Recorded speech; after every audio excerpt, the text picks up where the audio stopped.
and heartfelt greetings to each and every one of you. At XIM University's School of Rural Management, our career advisory services empowers students beyond traditional placements. We foster an ecosystem of opportunity, insight, and preparedness through initiatives like business conclaves, leadership talks, and corporate interactions. Our goal is to equip students to navigate complexity with purpose, empathy, and enterprise. In this spirit, Udhyam is not just an event, it is a key initiative under the Career Advisory Services. It stands as the flagship business conclave of career advisory services, offering students a powerful platform to interact with thoughtful leaders, understand industry trends, and align their learning with the world beyond campus. Udhyam is not just an annual tradition, it is a movement of ideas. This conclave is a celebration of leadership, values, and enterprise anchored in our belief that people and purpose drive lasting impact. Moving ahead, it is my honor to invite Father S. Anthony Raj S.J., our esteemed Father Registrar, Exam University, to the dais. Father implies guidance and inspiration, highlighting his role in illuminating the path of university. We are truly grateful for his mentorship, which deeply enriches our academic journey. May I now request Father to please take his seat on the dais. I request Mahek to present a bouquet to Father Registrar.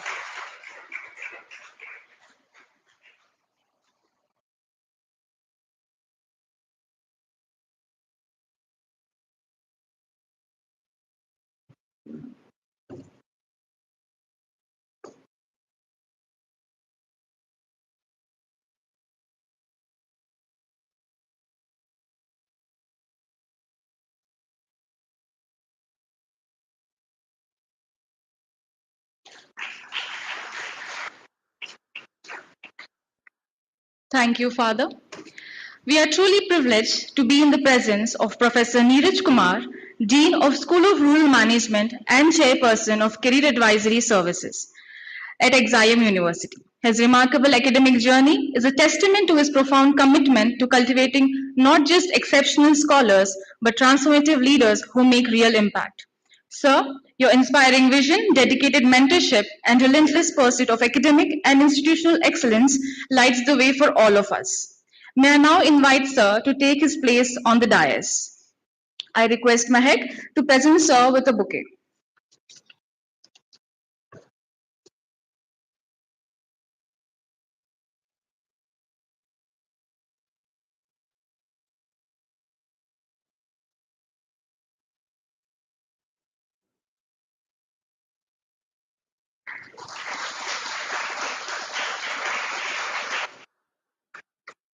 Thank you, sir. To mark the auspicious beginning of Udhyam 4.0, I now invite our esteemed registrar, Father S. Anthony Raj S.J., our respected Dean, cum Chairperson, Professor Neeraj Kumar, and our distinguished speakers to kindly come forward to the ceremonial lighting of the lamp.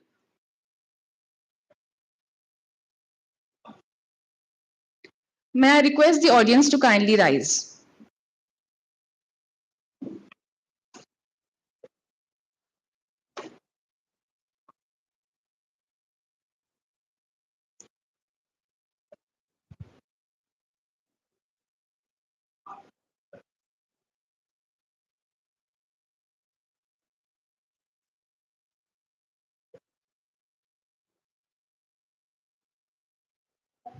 There.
Thank you, Father. May I now request everyone to please be seated.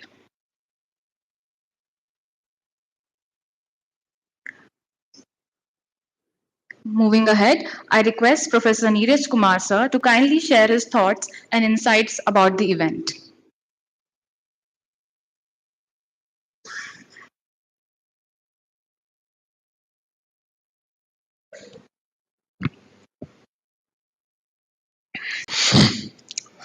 Thank you, Nahid.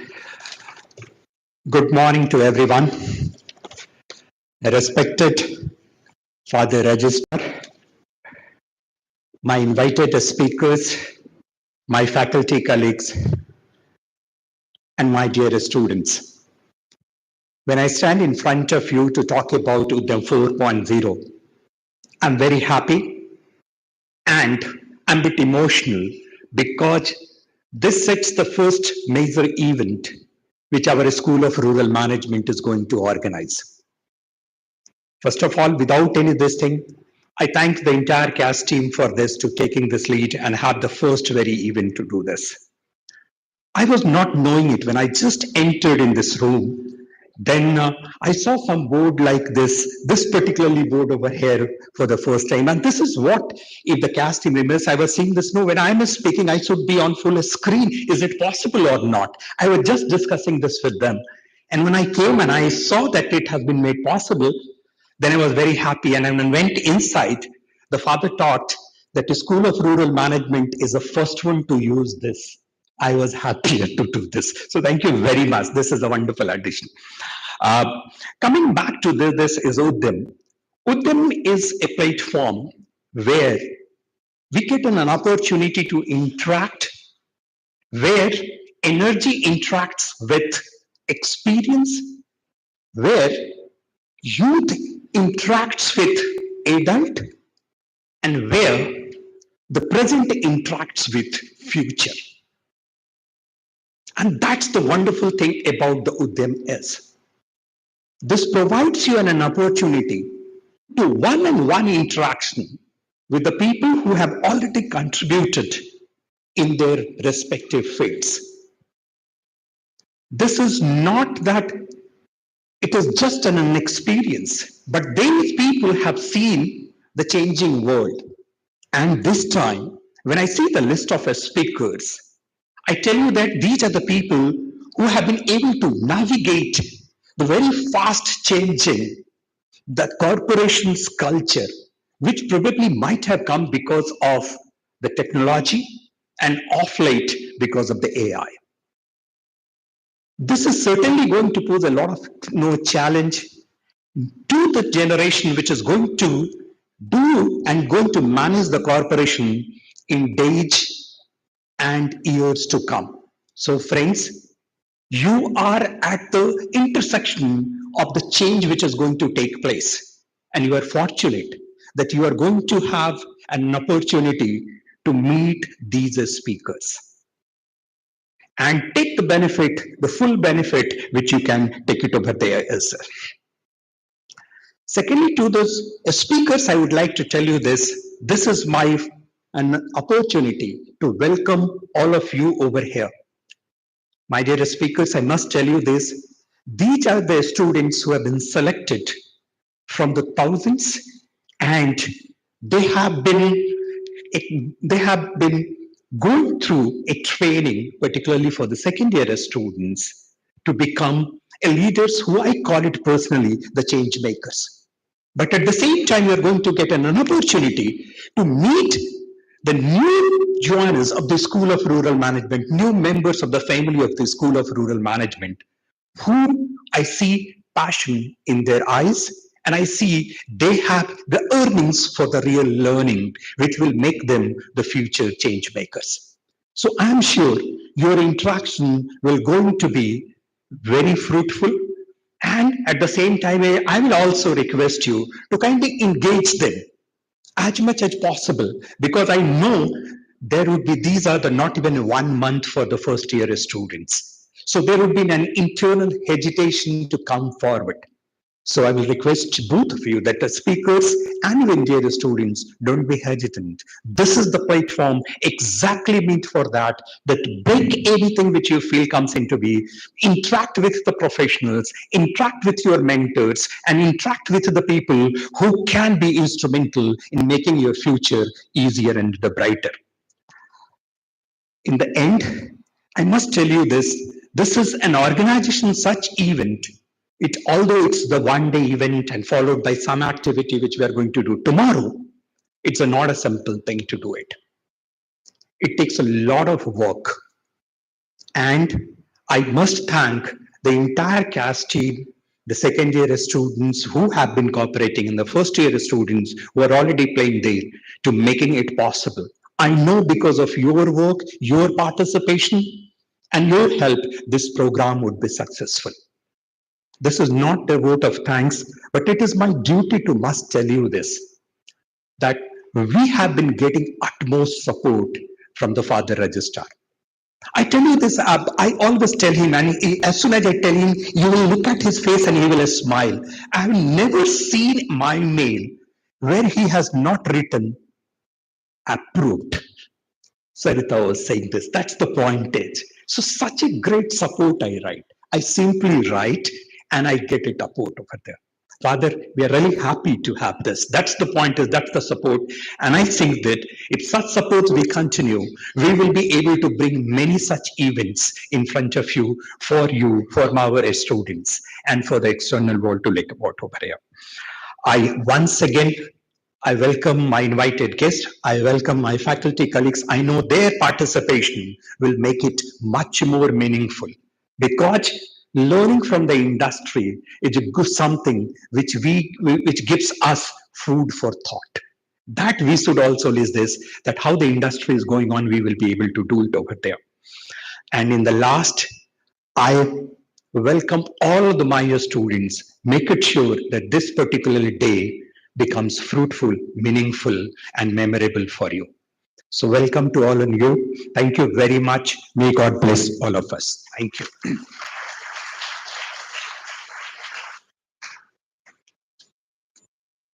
Thank you, sir, for your warm welcome and your inspiring words.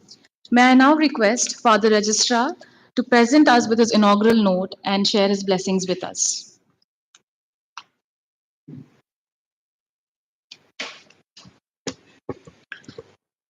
Thank you, Nahid.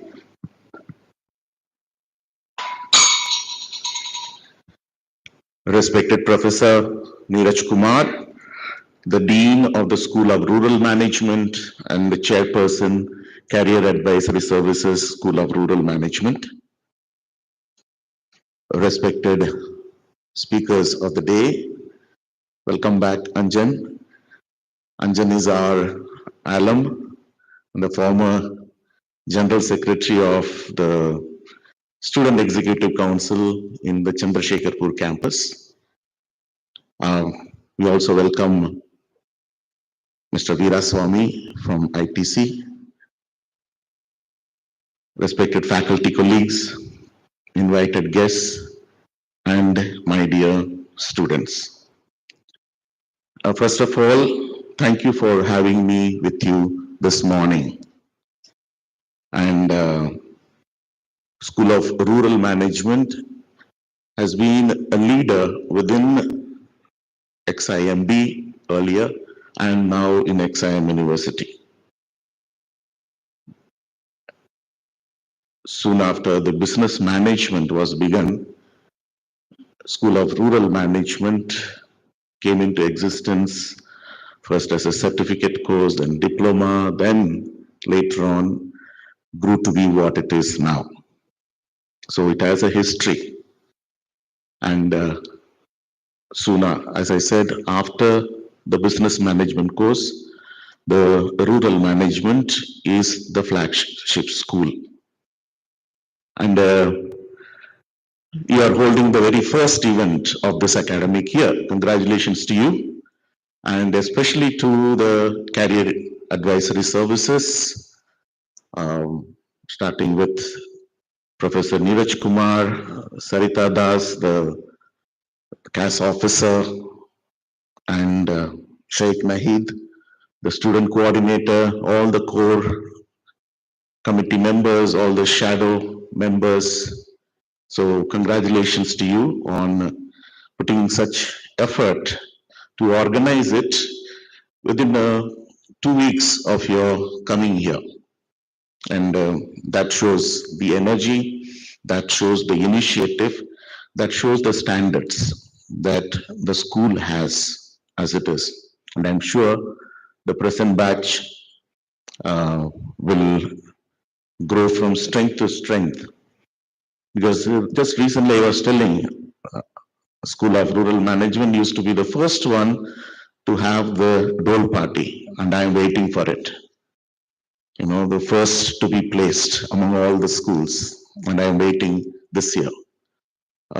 You should not. There has been a brief hiatus, you know, where a couple of other new schools took over, but I'm sure the career advisory services, the entire team will make sure that this campus will witness the first dole party of the year by the School of Rural Management. And at this point, I also want to put it on record. I'm very happy to see a student sitting with us on the dais. Again, an example to follow for other schools. I'm very happy. And normally, we don't have student coordinators sitting on the dais. So congratulations to you, Nahid, and setting an example. Now, we come to what I consider as a perennial topic, but also a contemporaneous topic. Perennial as well as contemporaneous, relevant topic for our fourth edition of Udhyam. I want to begin by asking this question. Why did you get up this morning? Any answers? Why? Why did you wake up? Have you woken up? Okay, so why did we wake up this morning? Any answer? Pardon? Loud? Okay. Anything else? Anyone else?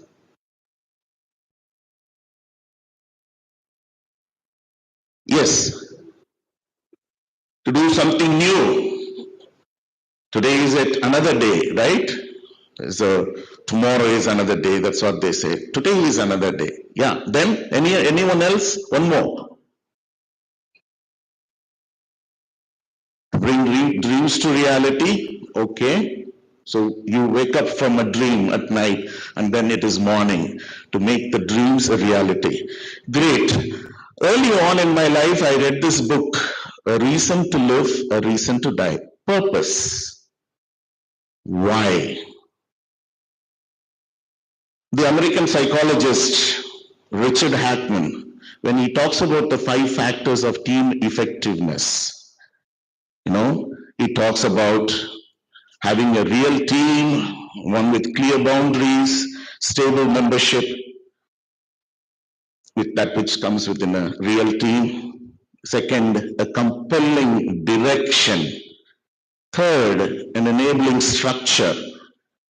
Fourth, a supportive organizational context. And fifth, the expert coaching. The second is a compelling direction. Why? Taking this theory forward, Julie Joao, I'm sure many of us must have read that, The Making of a Manager, What to Do When Everyone Looks to You. In 2019, she comes up with summarizing the model of Richard Hackman into just 3 questions. Why, who, how? The purpose, the why, the outcome of the team or an organization that the team is trying to accomplish. For example, all these 3 things can be applicable to individuals too. from the question that I asked, you must have realized, why do I wake up and choose to do this thing instead of that? Why put time and energy? Why am I at all in SRM? You know, is it because I did not have any other choice? I did not get into BM or HRM, therefore I am in SRM. Why? Because the moment we know the reason for doing what we do, we will do it somehow. We will get the team to do that. That brings us to the next question, who? The organization.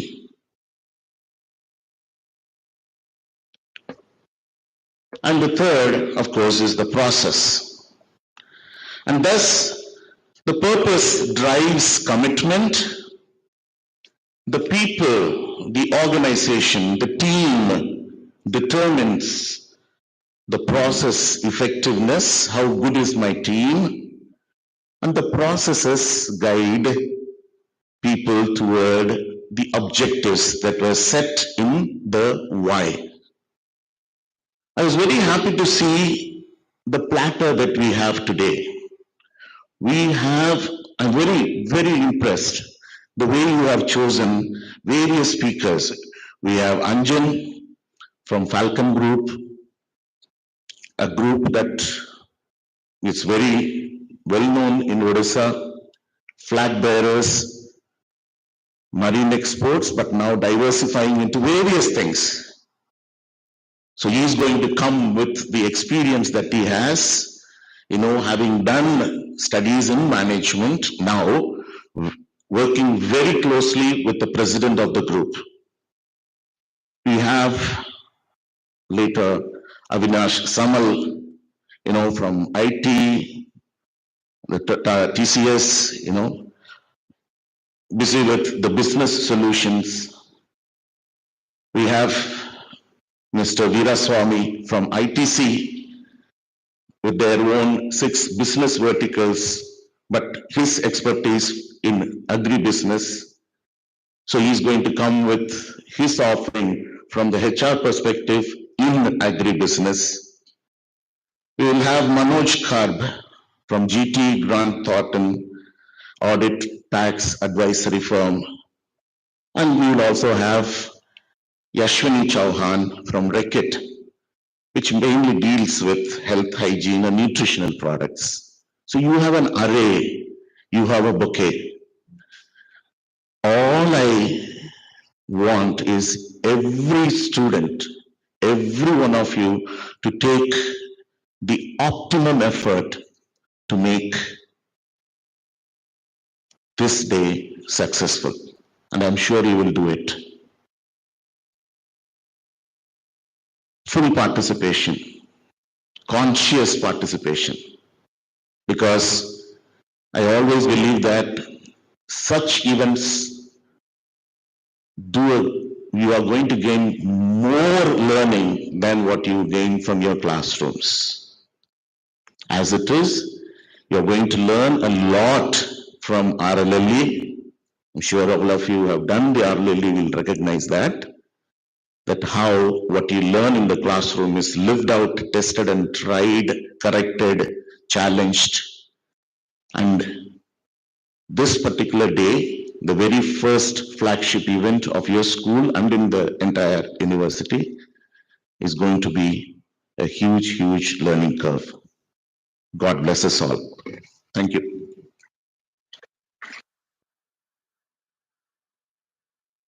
Thank you, Father, for your truly inspiring words. Your vision and wisdom have provided invaluable guidance, and we're deeply grateful for your profound insights you have shared with us today.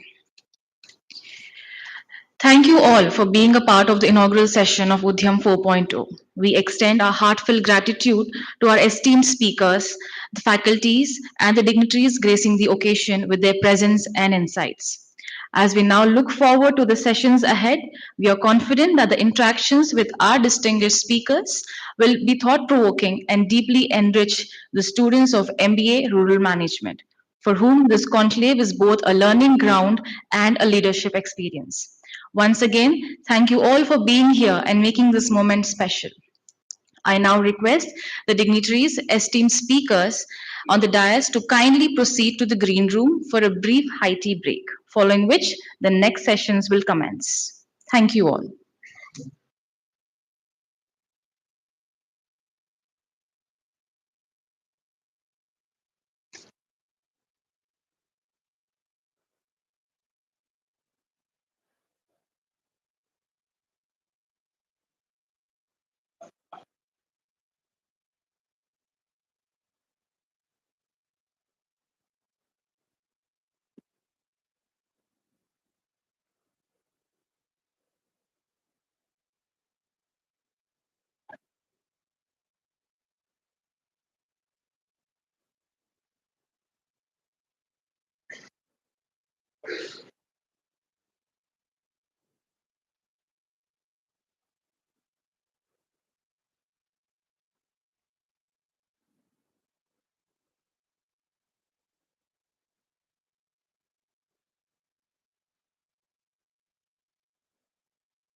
First year. 1, 2, 3, 4, 5, 6, 7, 8, 9, 10, 11, 12, 12, 13, 14, 15, 16, 17, 18, 19, 20, 21, 22, 23, 24, 25, 26, 27, 27, 28, 29, 30, 31, 32, 33, 34, 35, 36, 37, 38, 38, roll number 38, 39, 40, 41, 42, 44, 45, 46, 47, 48, 49, 50, 51, 52, 52, 53, 54, 55, 56, 57, 58, 59, 59, 60, 61, 62, 63, 64, 64, roll number 64,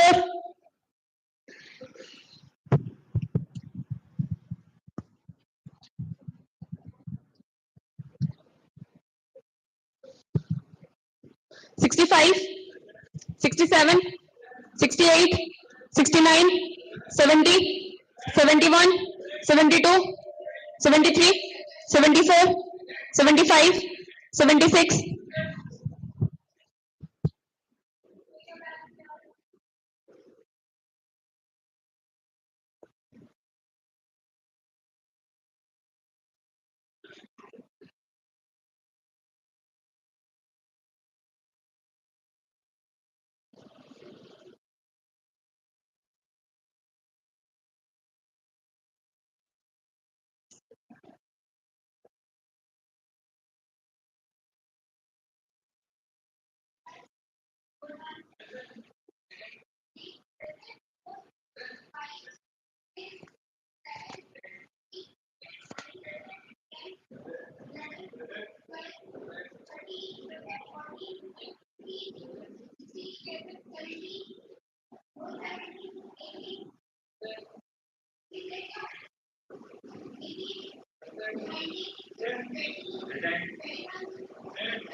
A warm welcome to one and all, esteemed delegates from industry, our professors, seniors, and dear friends.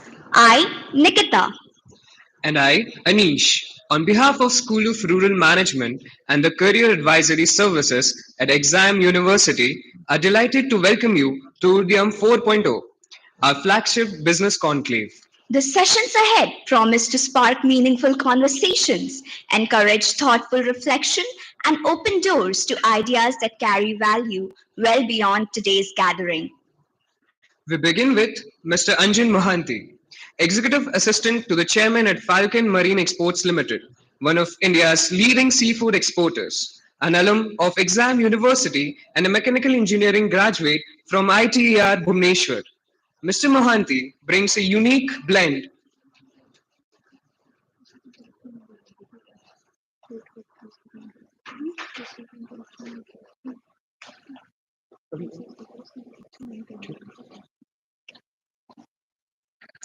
Mr. Mohanty brings a unique blend of technical insight and strategic business acumen. His career spans key roles at Patnaik Steels and Alloys Limited and Infosys, where he contributed to high-level corporate functions and consulting. Sir, we are honored to have you with us today. I request Luvania to present a bouquet to Mr. Mohanty.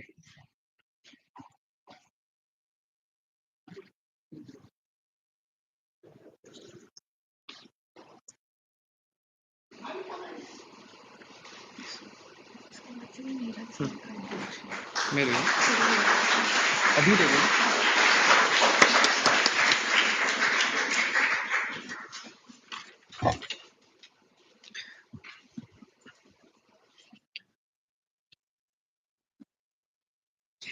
Guiding this session is someone whose vision defines our learning, Professor Neeraj Kumar. Sir, as the Dean of School of Rural Management at XIM University, leads the academic and administrative affairs of School of Rural Management. Sir has a PhD in Extension Education from the Indian Veterinary Research Institute and have completed several executive programs from reputed institutions such as SDA Bocconi, the Technical University of Munich, and the University of Illinois at Urbana-Champaign. Sir is rated as one of the best teacher and executive trainers of agribusiness and rural management in the country. Sir has also published 20 plus research papers in international journals on agribusiness, food marketing, contract farming, corporate social responsibility, and organizational turnaround.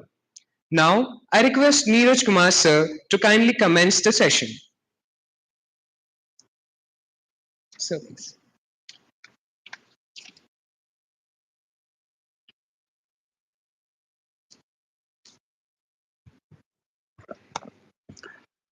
Once again, good morning. This is the session where when I see Anjan is one of the speakers, I feel more confident because he is the person who has gone through what you are going through now. His days were much more tougher than what you are having it over here. And this is not the right thing, but probably he was racked badly as you are not able to, you will never experience that over there is at that point of time. So what has happened is this, I just want to tell you this, he's a person from very beginning, the day one in the institute. Because as soon as I knew that he's going to come, I just wanted to know a bit more about him. I knew him because of his active role, not only during his students period, but also post he graduated as far as the alumni is concerned. Friends, topic today is transforming organizations through people and purpose. I say I find that not only him, the second speaker who is going to come are the right person to talk about this. He has seen the transformation in organization, and the best thing is that he is transforming and he is leading and he is a part of the team which is transforming an organization which is an entirely different kind. And I tell you this, marine food industry is one of the toughest industry you can understand. Why it is one of the toughest industry, he will be able to explain it. And I tell you this, that no, you understand that no, your market is not only limited to India, and rather if you really want to make profit out of this business, you ought to search the market outside India. But there is always a limitation. When you talk about the specification, the product quality, that the supply chain management and their marketing, this is a big challenge which you feel that. And for that, I understand that their product can't do things. Once the product is out of where they belong to, it's the totally responsibility of the people like Anjan and his team to make it sure that it reaches to the ultimate consumer in the same form. And I tell you, this is not one man. This is the something which require an entire team effort for this. That he will be able to explain it over here is this. Similarly, like the Mr. Sam will come, I will also explain about that how the TCS is contributing in that over their edge. Second, at this point of time, I just said to you that when the technology is changing, the country is trying to promote the industry which he represents like anything. He has much bigger challenge in front of you. So I will invite him to speak, and then after, he is one of you, as I said you this. Once he finishes, we will take the questions over there. No, any questions which related to his this over there. So without taking much time, I will request Anjan and kindly address this. Over to you, Anjan.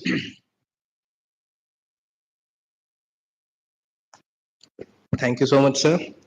So, good morning, everyone. So, it's a pleasure to be here with all the aspiring minds and all the dignitaries sitting over here. I remember it's not too long back when I was there in your position, full of ambition, curiosity, and a lot of uncertainties too. But trust me, the life is full of opportunities. Can I get a mic? So, I would like to move around and talk. It will be better, I think.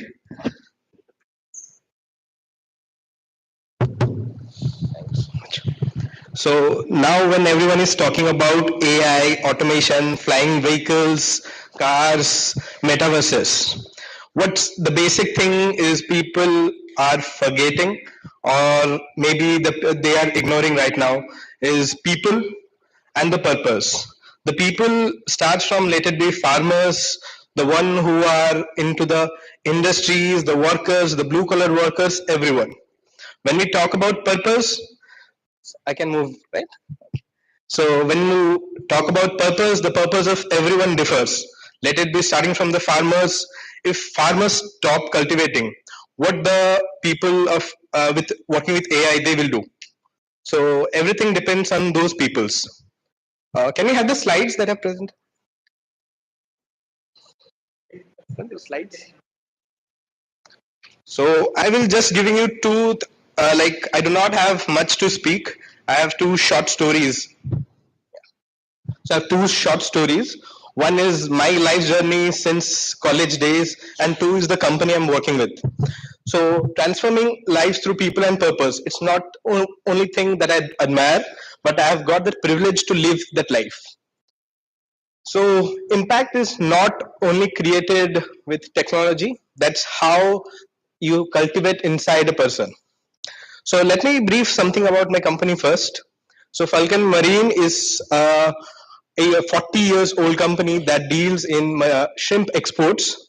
So we export 85% to US, 15% to China, Europe, Russia, and other parts of the world. So this is a very unorganized sector because, as you know, farming, agriculture, these things are very unorganized. But coming to the other part, exports, that's very professional. Compliances, certifications goes to a very different level. So bridging that gap is very tough. So what we do in our company is the major thing is transforming those unorganized sectors to a very professional sector of exports, that to US.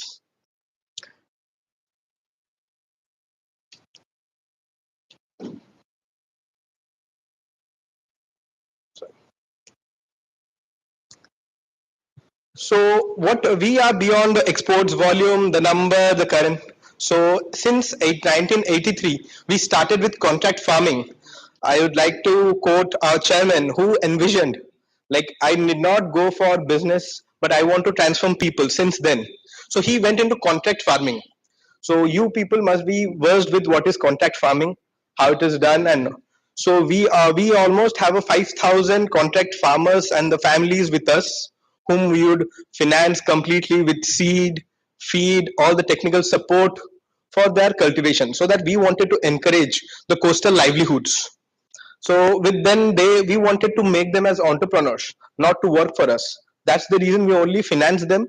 They did their job, what they were good at, and we did the other compliances part for them. So as I said, the greatest strength was people. Like we started empowering the people, and they naturally thrived because they were very good at farming. So we always focused on investing in our team rather than employing. We wanted people to get entrepreneurs. So the three parts that we look after is the coastal livelihoods, because you know that around 455 kilometers of Odisha is into coastal. So the livelihood that we work on, the shrimp culture, aquaculture. So people in the coastal areas were squeezed because of they were not paid well for the shrimps they are selling it, the fishes they were selling off. They did not have that technical awareness of cultivation, farming, and all those things. But with the outset of technology and advancement, there needs to be someone who would guide them how to go well, which would enhance their productivity, their yield, and all those things. That brought into the picture the responsible aquaculture. We helped in reducing the water usage, 0% antibiotic. We know everyone nowadays using antibiotic, but that's not good because US does not accept any kind of antibiotic or any chemical materials. So we wanted naturally organic farming, so we help them go for that. So we are 100% BAP certified. BAP is best aquaculture practices. So, and traceability is one of the major criteria for US to go ahead. So the challenge at farm level, this is where the contract farming came into picture. So there were unpredictable pricing and market volatility, which was the major concern for all the farmers. Then the exploitation by the middlemen, because the farmers do not reach out to the markets or the exporters directly. There are middlemen, agents, financiers who take advantage of them. They, as I said, they have a poor access to the market's quality. So once we didn't start our transformation right from the gate. We started transformation right from the farm. So we call it farm to fork, so that uh, changing the lives of the farmers, making them know why this is done, what is the purpose. So as Father Tony Raj explained about why we woke up, so same way we wanted to enhance the question of why for them. So why they need to farm, because coming ahead, we have seen the reduction in Odisha. Around 60% of farming has reduced down. So we have to now buy raw material from Andhra Pradesh. So now it's now also we are in that process of again enhancing and encouraging people to farm, because until they farm, what we have the USP, we call a USP of Odisha, the coastal region, the raw material, we are not getting that. So this is the contract model, the contract farming model that I explained, and how that contract manufacturing helped. Certainly, it's about the future and the livelihoods. We help them enhance their living status and all those things. Steady incomes through guaranteed fair pricing, sustainable practices for their long term. Uh, then we have and what they always need was respect and dignity for the farmers, which was never there. Always farmers and all those things, because even now also if you have a farmer come inside, it's not like we will be sitting them beside us.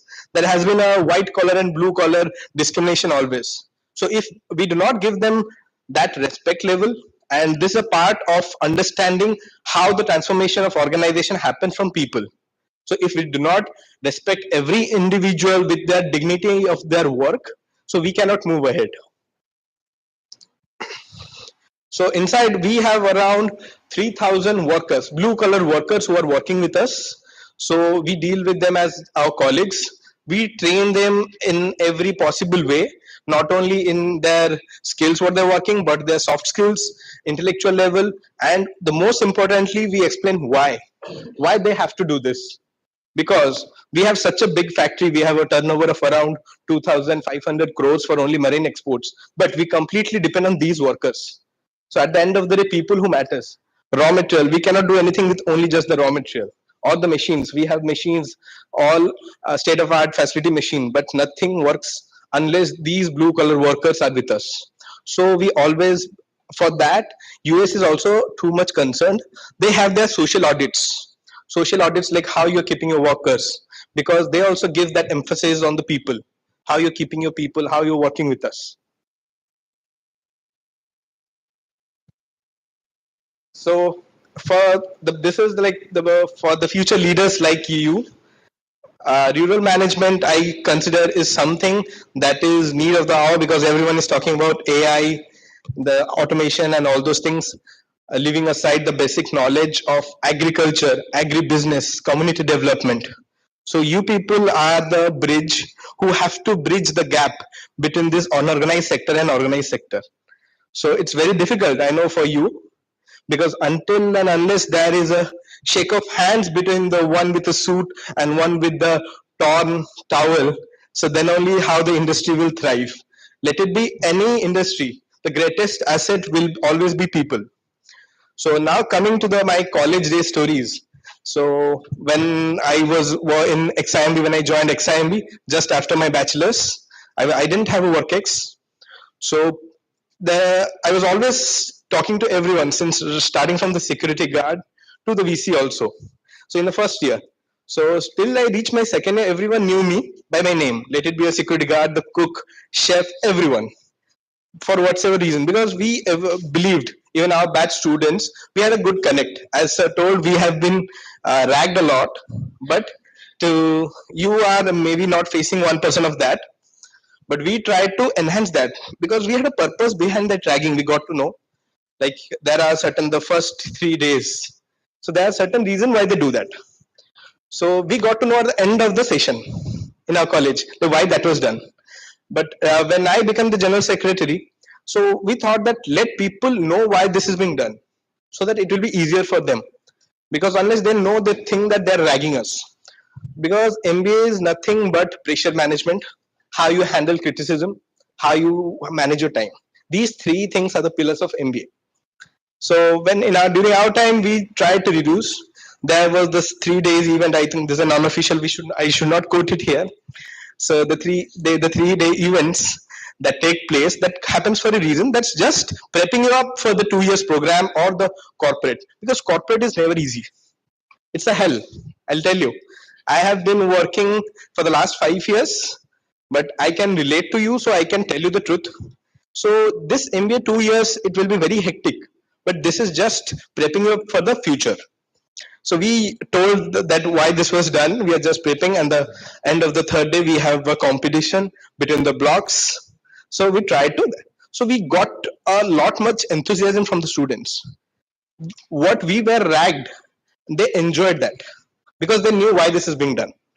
So but to quote something difficult also, even there were Twitter posts regarding me, including the UGC and all those things, DGP, Bhuvneshwar, and all those things. Like, they are ragging us. After saying this also, still we took it in a positive note, and that was anonymous mails were sent. So I think sir would also know, to VC, registrar, everything.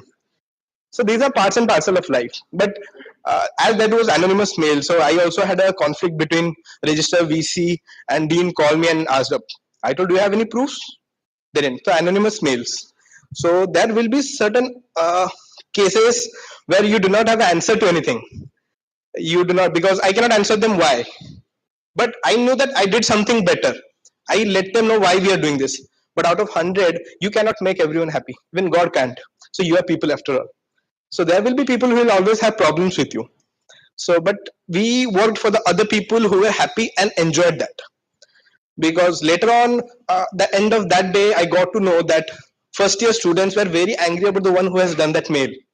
So they have done a batch meet among themselves. They discussed who has done that, we will remove them. So because that was nothing, they were, we didn't molest them, we didn't harass them, because it was something good. So at the end of the day, we see the post coming down. There was nothing as such. So then registered and told, you have, I think, called and threatened them. I told, I haven't done anything like that. So this is why I told this story, is about how you transform people. It was the collective effort of my team, all the second years and the first years, who gelled well so much with the first years that they only moved the black sheep out of them. So how you transform people is with not only a single time when you speak or I'm coming over here. It is on a daily basis. How you connect to people, how you interact with them. So next, after there were certain events like this, we went on. And one more thing, the VC, we had a different VC then. Father Paul was there. Just the day Father and Tony joined as a VC, I was the general secretary. We started with the Business Excellence Summit. So that was the first year we were starting with Business Excellence Summit with 19 CXOs coming to our campus for a 3 days event. That was a huge event. We did not have anything like that. We always had 3 days cultural fest, but I always had one thing in my mind, ki whenever we put XIMB in Google search, we find expressions at first. But coming from a management college, you should have something like management studies, exposure, not only in kind of culture. So expressions is pretty good. I know I was pretty involved in that. I will never disrespect that. But for MBA college, that's not what your ranking comes from. Because unless and unless people consider you are a good management students, your ranking, all those things matter for your placements. After all, we are here for placements. Whoever tells you that I'm not here for placement is just faffing. Okay, so faff, I think this word will be very common to you. I'm using that word after a long time. So during then, that is when we started off thinking business excellence summit. We wanted to make something huge, something bigger. When we want think of XIMB, we need to think like people are thinking in that line. Management and how people are improving from their college life to corporate life, as sir well told. So there will be interaction between teens and adults, the students and the corporates. So that's what was in our mind. That was the purpose behind Business Excellence Summit. So that was a 3 day summit when we had to again fight with the college administration for the same thing. But why you are already having so many? We had you to have 5 departments like operation and all those things. They used to have their conclaves. Do you think those conclaves are useful? No, I don't think so. Because I used to go there and I used to also like I'm very tired at night. I could not sleep at night because of various works, assignments, or anything. It was boring for me, to be honest.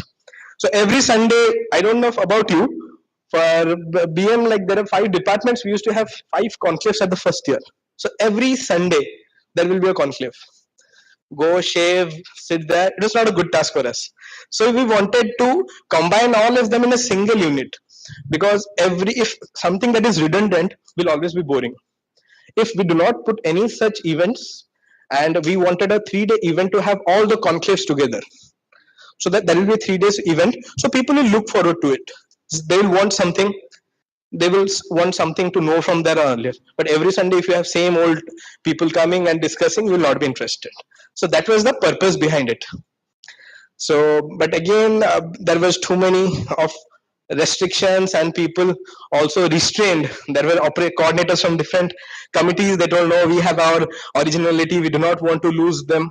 So we respected that. It will, okay, it's fine. This is for the first year we are doing, so I do not want to commit to you, because they do not want to lose their originality. So first year we will do it as BS. You see it, how you feel, so that we can combine it later.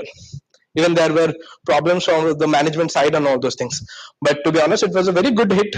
We had 19 CXOs coming. We had to, yes, I was coming like when VC joined on the day. So he joined at 11. At 11:30, I go to his office. He told, yes, who are you? I told, I'm the general secretary. So yeah, tell me. I told, I want you to go with me. He told, where? Not to the governor. So like, why? What happened? So he thought there is some problem. I told, no, we are inviting governor for the chief guest of BS. He told, I just joined. He told, I don't know about, I replied, I don't know about it because I took the appointment and I didn't know that you are coming to join today. So he was like shocked what to do. Then he called register. I think that time Father Augustine was the registrar. Then he told, he is calling me, so I need to go. I told, sir, the purpose is not for me or you. It's for the people. So if we have the governor here, there will be a different value of the event altogether. So look into the purpose, then he agreed. So we went. It was just 15 to 20 minutes. He joined as the VC and he moved out with me. He even now also when he meets, he quotes that. I like the enthusiasm you had. Even all the students then were very interested for that event. So all these things I might be sound like a kind of story to you, but this was what has happened. That's a real life journey. So as long as you get connected to people from every sector of your life, each day, every day, so you can transform whether you get to know or not. There will be few parts in their life that you create an impact. So technologies may scale volume, but people create impact. That's what I believe in. So, and now coming to back to the company, why we feel proud as a company, because we had women entrepreneurs coming out just because of farmers. Then we had farmers communities that now stand stronger. Let it be the coastal region. We have Dhamra, Bhadrak, Baleswar, those belts. They have become such a big community right now, the coastal belt. They were a very neglected one, but now they have been a very strong. Like now, the bargaining power is with them now. Like looking at the business perspective, we are at loss because they got a good negotiation skills now. Because of the last 40 years, they have been developed and nurtured. The way they have been enhanced with their productivity, the how it should be, the right pricing strategy, and everything. Now a farmer knows what's the export price is, so they will reverse calculation and tell, sir, you should buy at this. We cannot sell off. So this is how the people have changed and evolved. And I will tell our envision of our chairman, our managing director, they're two brothers who have created this. Because for the last 40 years, they have been the oldest company who are dealing with farmers and contract farming. Now we have started with a French fries factory in Ahmedabad. So that is India's one of the largest line. We have 15 tons per hour of production of French fries. Even in that line, we have gone for contract farming of 3,500 farmers in Haryana, then Rajasthan and Gujarat. Why that region? Because the raw material that is used for French fries is not available in Odisha. That the breed we use, the Santana, there are various types of potatoes that is used. So we had to move to Gujarat. So one example of Gujarat I'll give for transforming organizations. We had a meeting with the CM at 10. So we went at 9:30. We saw the CM is still there, is already there. So the ease of doing business in Gujarat is so much that you will be also excited to work with them. You won't believe the CM had a conversation with us around 15 to 20 minutes how the business is going, how you're planning. Like a political person talking so much about business was very exciting for us too. So why we see Gujarat now is in a developed state, companies coming up there, Adani's, Ambani's, whatever the relationship with Modi be. But because there is the people, the government, they are believing in transforming the lifestyle of people. That is the major reason that we felt in that day, because a CM reaching office before 9:30 I haven't seen. We have been to Odisha, we have been to Andhra Pradesh, West Bengal, everywhere. We have not seen that kind of because they have a purpose. Like we need to develop our state. So these kind of things matters in a long term because they do not tell us, we do not tell them. This is something that is felt. So about coming to the Gujarat factory, that is also contract farming. We are around 3,000 farmers, 500 farmers in all the district of Haryana. There also we are supplying them. The interesting part is potato is not used in the first generation. We have to have the 5th generation of potato for the French fries. So it takes around 3 years for that. So for the next coming 5 years, we have already planted the seeds. We have funded the farmers. We are in connect with them. We have started with the Farmer Connect app, where all our technical people are in connect with them. We have 1,000 people only coordinating with the 3,500 farmers. Because if we do not reach out to them, so they will. It's difficult for them to reach out to a business. So business now need to go down to the grassroots. This is the reason why you people are sitting in this rural management, because you are the ones who will be taking the business to the grassroots, and something that has come up from the grassroots will be very difficult to be coming down. So that's the role of you people, how to enhance that. And as I said, machines can scale output, but only people can scale impact. And when the impact is driven by purpose, it is not just last, it transforms. And I think I will off for the day. Any questions, please shoot. If you have any questions regarding the company or anything to know, some. Yeah, please. Good morning, sir. My name is Rajat Sethi and I'm from second year RM batch. You mentioned about guaranteed prices to the farmers, but in a market where prices are always fluctuating and even the shipping routes are not always safe, how does Falcon manage that?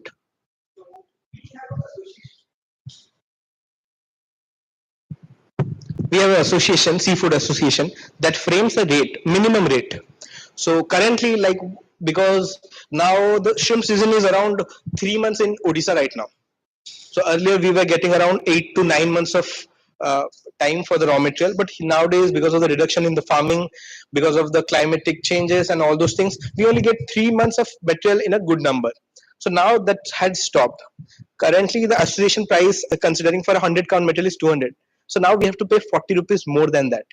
So there is a minimum pricing that has been set by the Seafood Exporter Association, and Falcon has been an advisory to that association who helps in framing the pricing so that the farmers are not taken advantage of. And not only for Odisha, even Andhra people also have an association, because right now we have to purchase 60% from Andhra Pradesh because the availability in Odisha is not there.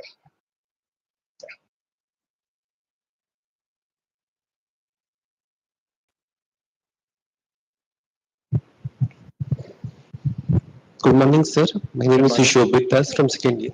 So, sir, in Odisha, we see cyclone coming every like 1 year or 2 year, and it really affect the shrimp farmers. So, how do Falcon ensure that the shrimp farmers get their true So, price, as well as how do you focus on building community in the Odisha, which is very difficult actually. So as I told, like we are into contract farming. All the finance are made by us. Let me the feed, seed, any consumptions they are having, we are paying. So when a cyclone comes up, we are hit by financially. We are the one who are hit. They are just they are all the financial depression. We bear that. It's not the farmer who are bearing right now. So that's why we are talking with MPEDA, that's the Marine Processing Export Development Authority, EIA, to come up with insurance parties, because you also know it's very difficult for an insurance party to insure the agricultural products. They are not into it. But nowadays we are pushing them further to tweak their maybe clauses and have something so that a farmer can insure, because we do not have all the farmers in contract farming. There are other farmers who are facing the losses also. So we were talking with MPEDA on the government authorities to bringing into picture the crop insurance. So last month we had discussion with one of the biggest like Tata AI. Like they have come with a product now. Maybe they will be starting it soon. Maybe during October for assuring the products, because it's a very high risk factor. Not only cyclone, any change in temperature will kill the shrimp. It is a highly perishable product. If you are having rainfall now and tomorrow you are just having with a high sunlight, there will be temperature difference and hence there will be mortality. So these things need to be assured, and insurance people are facing a lot much problem also to capture all these things in a single product. Yeah. Thank you, sir. Good morning, sir. My name is Vedant Jaiswal from second year. Sir, first of all, it is very great to see the inclusivity you have bring in your business model. Sir, my question is regarding shrimps, as India is the second largest exporter of shrimps. But when it comes to the imports of the shrimps, like processed shrimps, India is also one of the major importers for that. So, what is the Importer of shrimps? yes, processed shrimps like frozen and all? No, it will be imported fish, not shrimps. So there is a like a big gap in processing industry. So what is the reason behind that? Yeah, to be coming out, there are certain things like that India imports. You can see. So there are certain things that India imports, like you can see surmai fish. There are sea cod basha, and you can call up. There's those things are even imported from Florida. The material is good. The reason people US shrimps from India because of the quality. And to quote you, Odisha's shrimp is the sweetest all over the world. That's a huge demand because of the sweetness of the taste. Because we do not go with sea cod material, we have go into culture. P. vanami, that is cultured. That's an harvested material.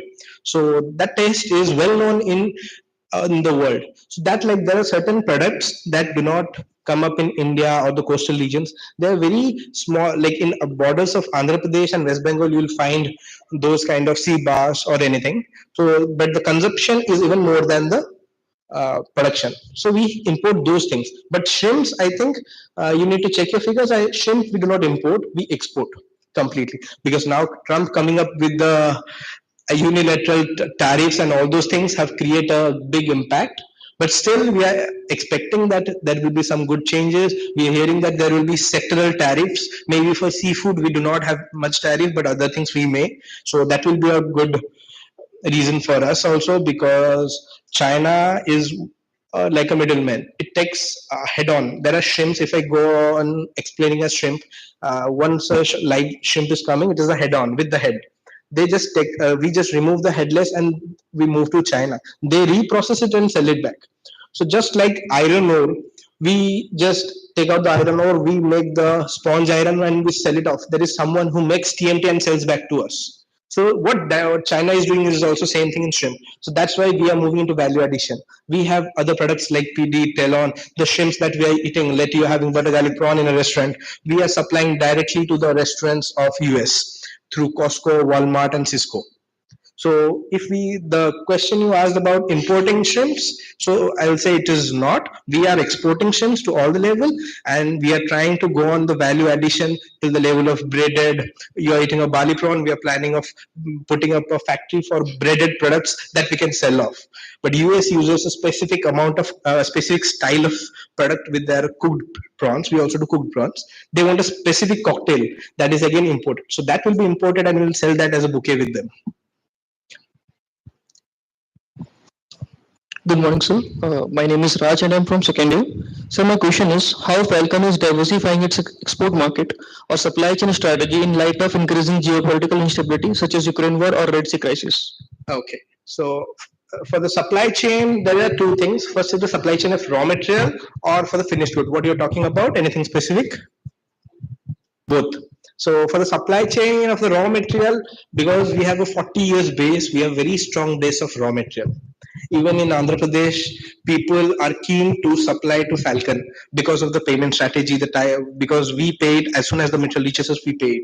One of the good pay masters in this industry, well known across India.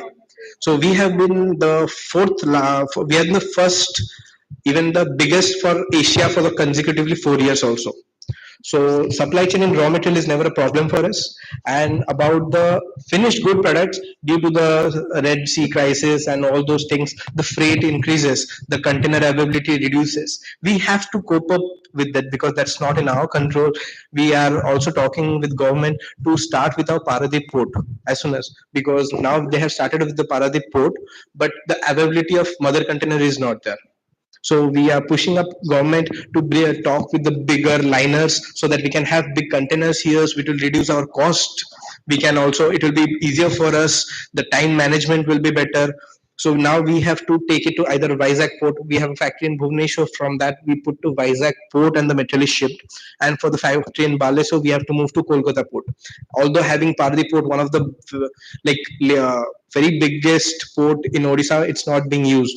So we are in talks with the government regarding that also to enhance our port, and so that will have like increase our efficiency in the supply chain and reduce the timeline.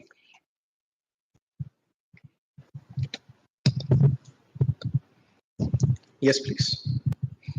Good morning, sir. My name is Anvishta. My question to you is how you and your company educate the local community in maintaining the standards of the exports? Yes. So we also, apart from the shrimp manufacturing unit, production unit, we also have a feed factory that produces the feed.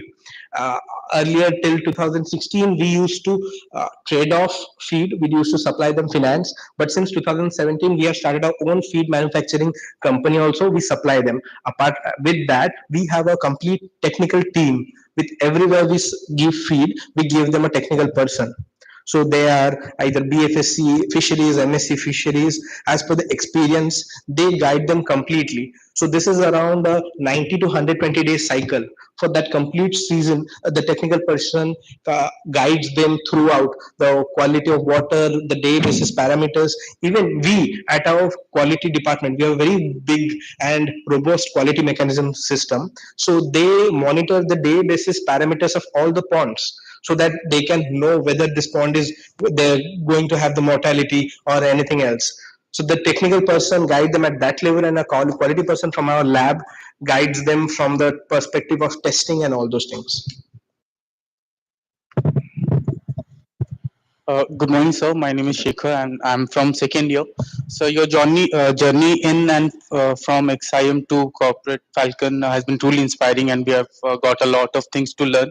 So my question would be, sir, considering that Falcon is heavily involved in shrimp exports, and given the high spoilage rate associated with seafood, what innovative or out-of-the-box logistics or operational strategy is Falcon currently adopting to minimize spoilage risk and reduce potential loss uh, during transportation? Yes. So what I'll just brief you about the process how we deal with. If I think you will not be getting bored of. So shrimp is very highly perishable material. So the temperature is the major essential thing in that. So right from the harvest, we bring them in the insulated vehicles. So they are packed right from the harvest. They are put with ice, complete icing. Even the ice is in a treated ice. It's not, we cannot buy ice from the normal factories because of the quality standard. So we have our own ice factories in our inside our factory. So they are done with RO water because they have certain certifications and guidelines from FDA, EU guidelines. So we send them the ice while harvesting. There, I think there are a few pictures in the slides also, if you can see. So during harvesting, we put in the ice and completely maintain a 0 to 5 degrees Celsius of the temperature of the shrimp. So it comes to the insulation in the insulation vehicle to our factory. In the factory, it's completely air conditioned, where we maintain the temperature from 0 to 5. The room temperature is around 10 to 15, but the material temperature is always maintained at 0 to 5. We have all the freezers. There are two types of freezers: block freezers and IQF. IQF is individual quick freezing. Each shrimp will be one frozen product. Because we deal with retail units, they, if they go on thawing or melting the slabs, they because shrimp is nothing but a mass. So the number of times you change the temperature, the mass reduction will be there. As you tell, there will be loss in production. So to enhance that, we have gone with IQF machines. That takes around 5 to 6 minutes to freeze a shrimp. So then it is moved to the cold store. So during this tenure, the mass balance changes there in 3 steps. So while we get on the material from the pond to our place, we wash it off. And when we wash it off, the more number of times we handle the material, I call it handling when we do any kind of manual treatment. There is no automation in this process. The only reason US is buying from us. If we have automated machines of removing head, peeling, and tails, I think US will do their own. They'll just take the head-on material from us. Just because of the quality of labor we have that deal with these products without hampering the quality of the products, we are well known across the globe. So when the head is removed, around 30% of the weight reduces. So we call that as a 70% yield of the material. As per the requirement of the buyers, the products, that is a PD. PD is peeled and deveined. Then tail on and tail off with the tail and wither. So when we see that's the total yield comes around 60 to 65% of a raw shrimp if you go for these products. If we also have a cooked shrimp, when we go for cooking, the cooking loss has gone to 12 to 14 percentage. So out of which we will see the yield will come around 54. To guide the production losses at every step, we weigh the material so that we need to know where we are losing. Just after headless, just yesterday I was in the farm, I got a call that we have got a less yield. So when we checked, so that particular pond, because traceability is a very essential thing for US, we have a traceability. Any shrimp you pick in our factory, you can know which pond it has come from. So we trace back that it was from a pond. That pond had a seed from a particular hatchery that had a big heads. So when we went and checked actually what was the root cause was that shrimp actually had a big head. So big head shrimp may taste better, but we will have the losses because the wastage will be more in that.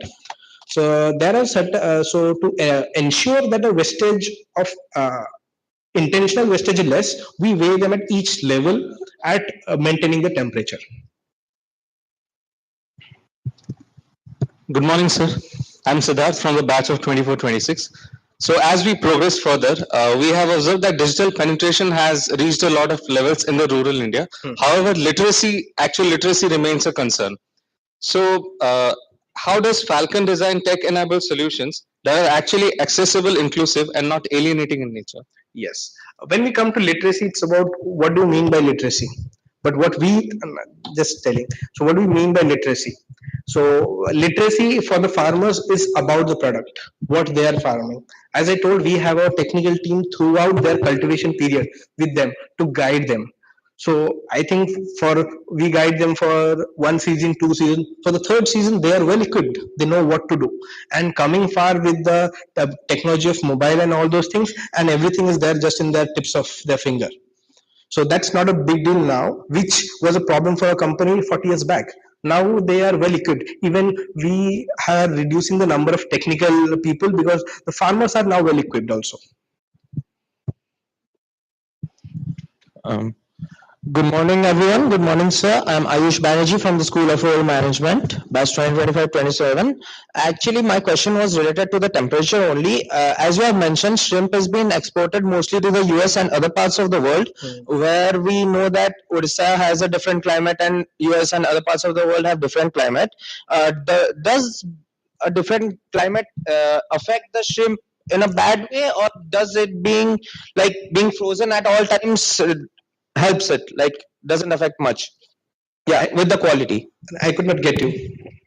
uh, so my question was that as you export shrimp to US and other parts of the world, as Odisha has a different climate but other parts of the world also have different climate, so my question was that does the shrimp being frozen at all times helps it not get affected by the climate, or does it not? No, definitely. The color of the product, uh, the type of the shell, everything gets affected by the climate. When I tell climate, the major is the temperature of the surrounding, the water quality, and the soil quality. These are the three major things that affect the quality of a shrimp. They are like you in Odisha region, you find a various colors. But when we move to Andhra, we'll find a single color of raw material, like a grayish color. But when we move to Odisha, due to our soil quality, you may find shrimps of brown, gray. None of them is bad. Everything is good, but the color changes. But when we pack, consider you packing one gray, one brown, one light gray color of shrimp in a packet. People will think the brown is a bad one because I think that has rotten, but that is not how it is. So to tackle these things, we have to segregate that. So when you have all the shrimps in brown color and so we have our sorters, we have optical sorters, like laser sorters that use laser technology to grade the material and sort it also. So we have those machines to segregate and sort out the shrimps so that we do not get for the problem of different colors in a single pack. But as to answer you, there are the climatic condition affects a lot to the shrimp quality. Like when we move to Dhamra base, the if you see the lasting, like if we keep the shrimp for 5 to 6 hours, the quality will reduce. But if there is an Andhra material, it may last up to 12 hours without affecting the same quality.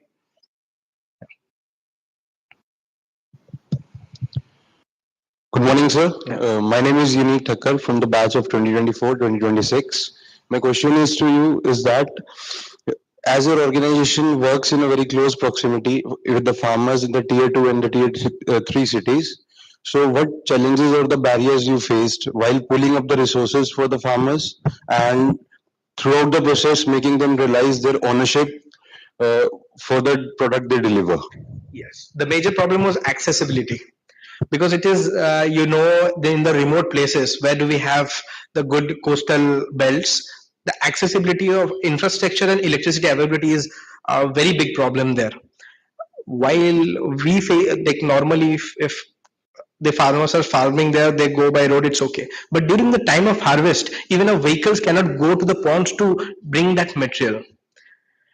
Like it's very sad to say that in a such advance like in Odisha have been developing so much, but we have been ignoring the farmers and their infrastructure development. There are no roads to the ponds still yet. There are no electricity still yet. All our farmers, even I will say, we have around a farm in a place where it's a problem of electricity, and we run it completely on the DG set, which increases my cost of production. So the farmers are also facing those problems. So what we are like, we used to do, we used to make a temporary road for them, or we send smaller vehicles like three-wheelers which can go to the ponds, like trolleys which can go to the ponds and bring small materials. I've been doing to and fro until the material is completely harvested.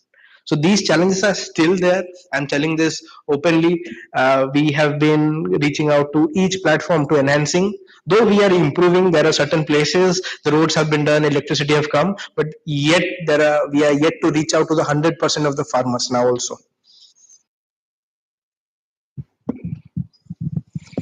Good morning, sir. My name is Drishti from the batch of 2426. Thank you very much for the insightful session, sir. So my question is, a place where we see that the Asian countries like Korea and Japan, who are having one of the largest fish markets in the world, so does Falcon have a future vision to collaborate with them to expand its business? Yeah, Korea right now does not have so much of demand, but Japan has. Japan is very precise about the quality, what they want. They want all the value-added products that we are talking. Like they are into Novashi, breaded, marinated products, value addition, and they're very precise about quality. We now also deal with few Mitsubishi, Nishi, these type of certain buyers we have from Japan who are also taking material from us. Even we are planning to enhance the percentage of consumption from them, like to divert because of the volatility in the US market. Now we are also now looking into diversifying into various countries like EU, Canada, and Japan.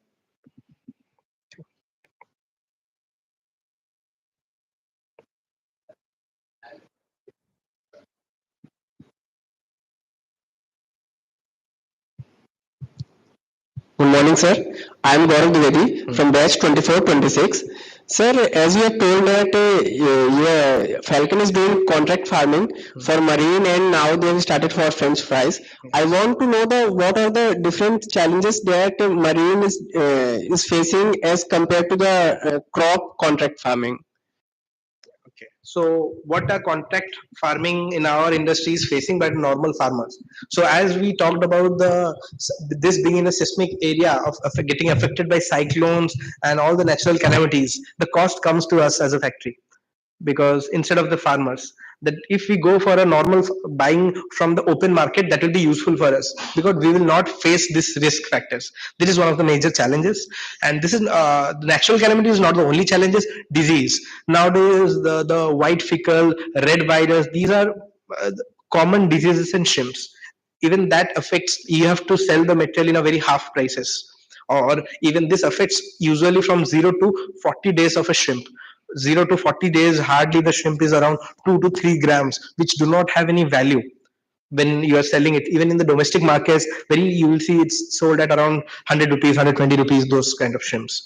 So these are the major two challenges that we face as a contract farmers, because as we have started 40 years back, so network is not a problem for us right now, but these two are the major challenges. Good morning, sir. I'm Shubham Kumar from the second year. So my question is that since you have mentioned the shrimp, the head of the shrimp carries around 30% of its weight.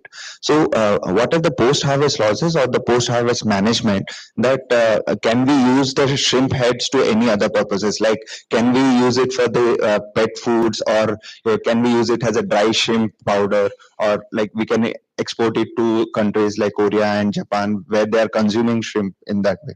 So we also, as I mentioned, we also have a feed factory, but we are BAP audited for the best aquaculture practices. We cannot use the food for a food the remains of the same material. For a shrimp feed, I cannot use the wastage of a shrimp, or else that's one of the best uh, alternative to be used. If I dry the shrimp head, I powder it and I use it instead of fish meal. Because in our feed factory the major raw material is fish meal, soya, maida. So instead of fish meal, if I use the shrimp head, it will be very cost effective for me and very good as a protein source. Because if you know, shrimp is one of the best source of protein. But as we are into certain audits, certain level of certification, we cannot use the remains of the same product in their food. But there are people who are taking that and using for different fish, like other catfish and all, they use that as the food. So when we sell off, there are factories who are taking that, processing, they are drying that, powdering and using that for different kind of fishes, other fish, catfish mostly.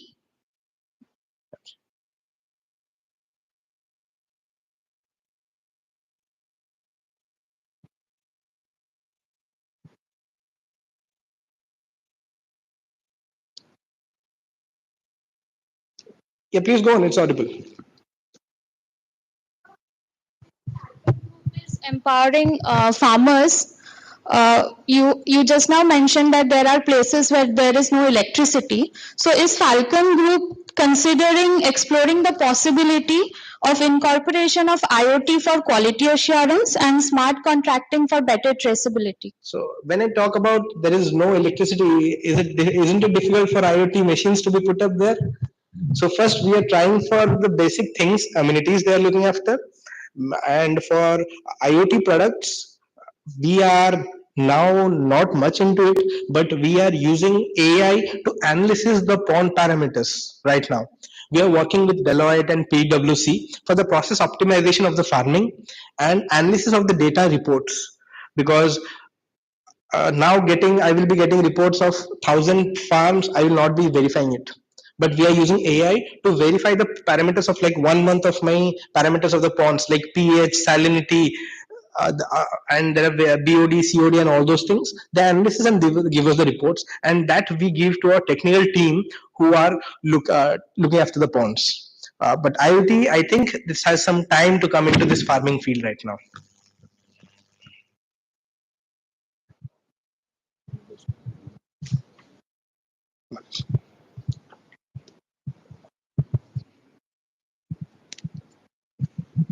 Good morning, sir.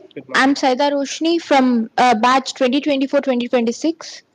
So, as you mentioned regarding the shrimp culture and aquaculture, my question is on how do you ensure sustainability and biosecurity in daily operations? Yes. Sustainability, we can first talking about the sustainability in the farming. Uh, First, we have benchmark of like while you are going for the pond stocking, we put up seed that we call as seeds, the small shrimps from which will grow ahead. So we are, because this is a P. vanama is a breed that is not, they do not breed off, so they have to grow. So we bring the stock, they mostly that got from Florida. We get this, and when we put up their ponds, earlier they were going up to the density of 100 pieces per square meter. Now we are restricting that to 30 and 40, because if the density is more, the cultivation will be not productive, and in the long run also the quality of soil will worsen.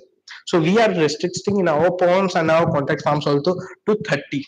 So even maximum is 40 that we are going up to. This is one of the steps we are taking.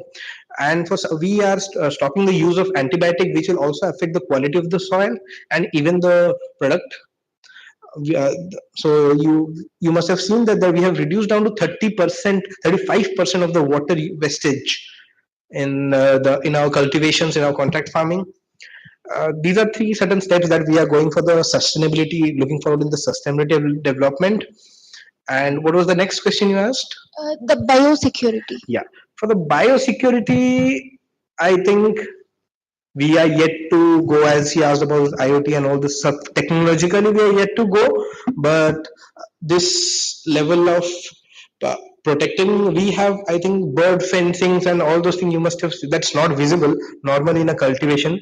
Bird fencing, we are the segregating and keeping it contamination free. We have various segments in our SOP for farming SOP.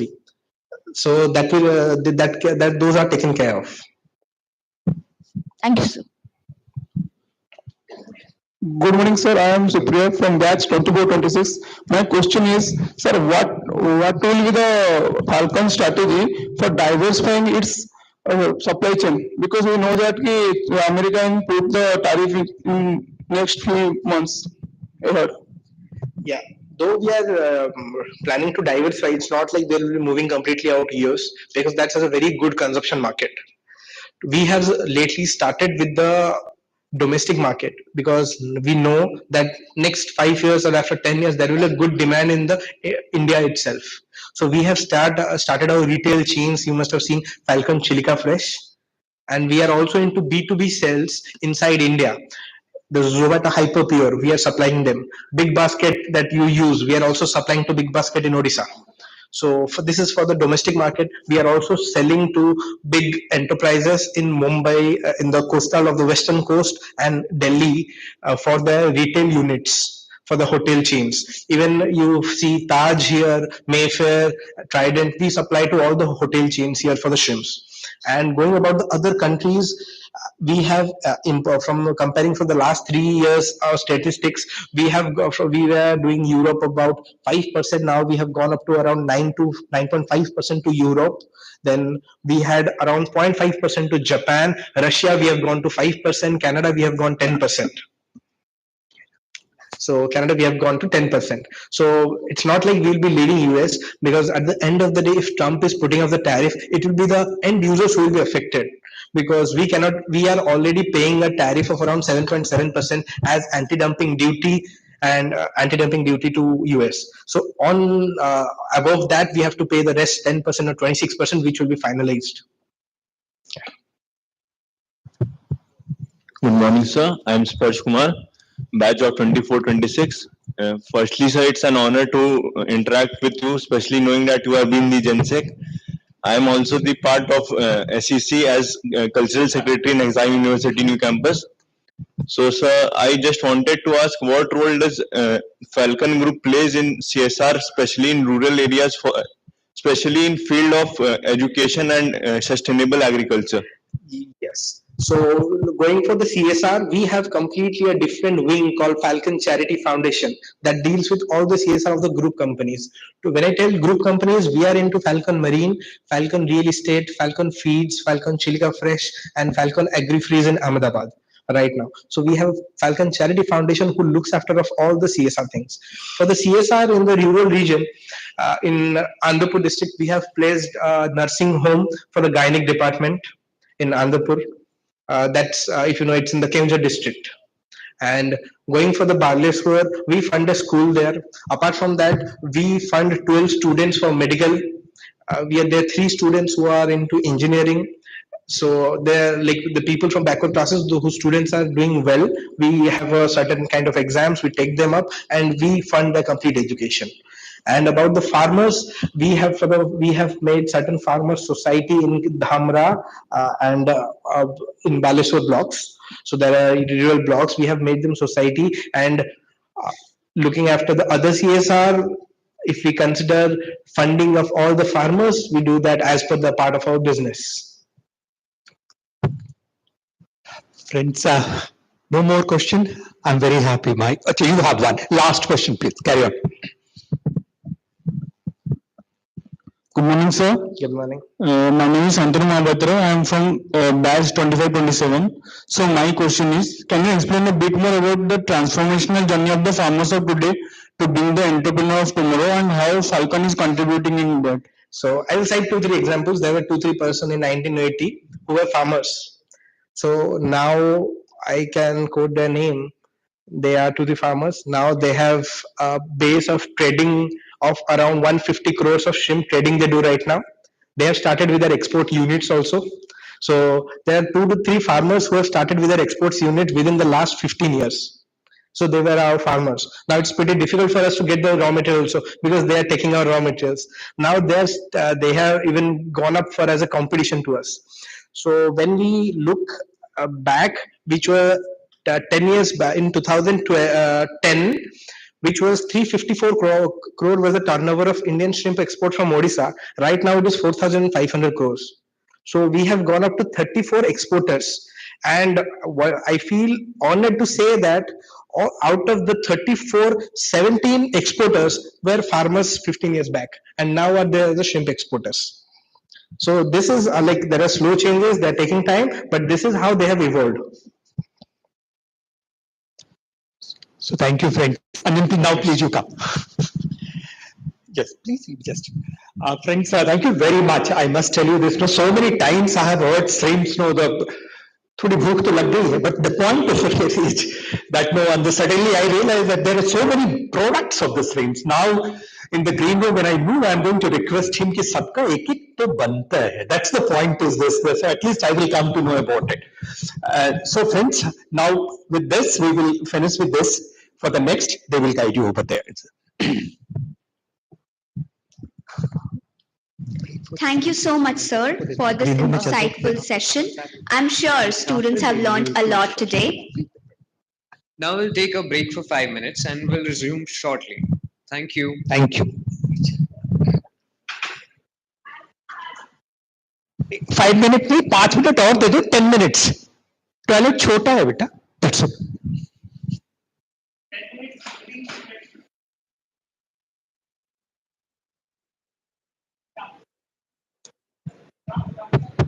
Guys, stay back for a second.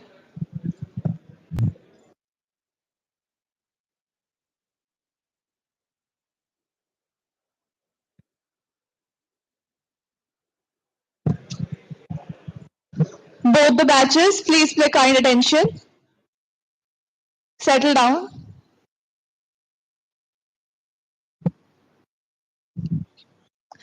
I hope you all understand that Udhyam is a flagship event and utmost discipline is required from both the batches.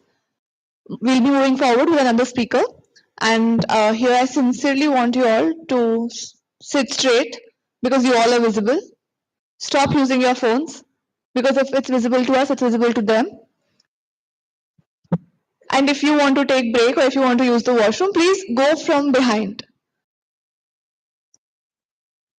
If you want to use the washroom, now you can.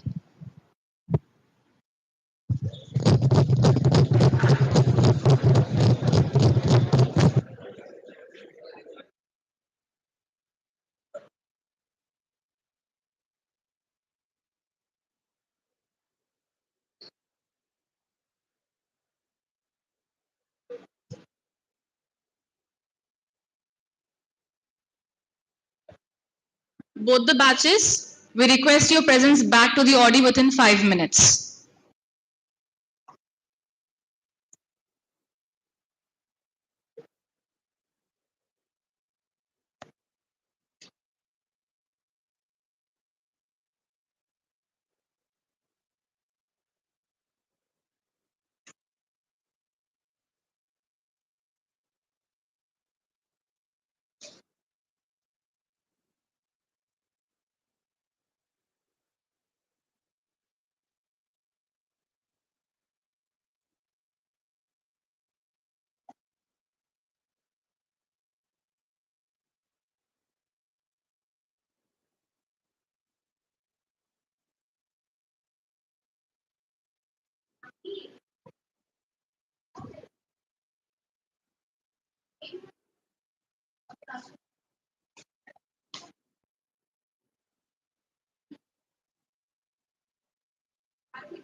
The CRs of respective batches, please ensure everyone is gathered here.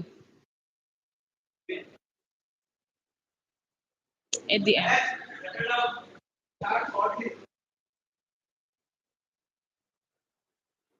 Senior batch, please settle down. We request the same with the juniors. Acting CR of junior batch and CR of the senior batch, please ensure that everyone is back to the auditorium.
Guys, please settle down. Junior batch, settle down.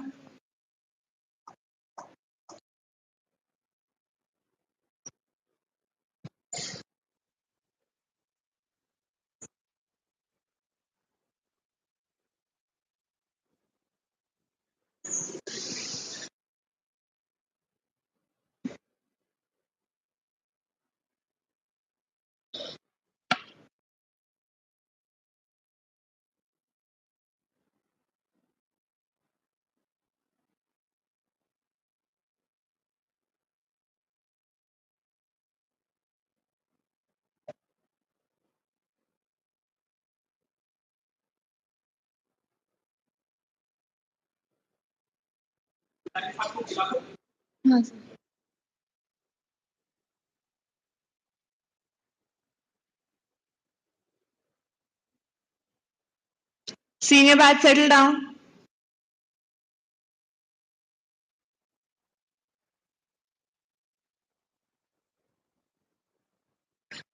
Senior batch, settle down.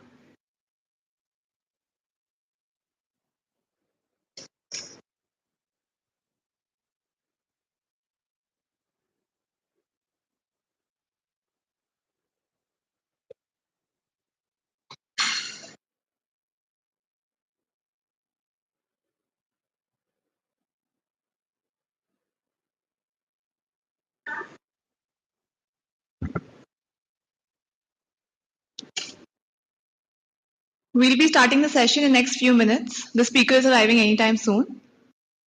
Kindly keep your phones in your pockets or in your bags. There should be no phone on the table.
Moving forward with the session, we are delighted to welcome Mr. Avinash Samal, a seasoned HR leader with over 2 decades of rich experience. Currently the head of HR, training and development at TCS Bhubaneswar. He has held impactful roles at American Express, IBM, and TCS, managing global teams and training over 3 lakh participants. An alumnus of Stewart School, Ravenshaw University, and PTU Delhi, he is known for his dynamic leadership and award winning contributions. His accolades include recognitions from Dr. APJ Abdul Kalam, CM Naveen Patnaik, and the World HRD Congress. Beyond the corporate world, he is a passionate motivational speaker and a lover of nature and travel, constantly inspiring others to reach their potential. Sir, we are honored to have you with us today.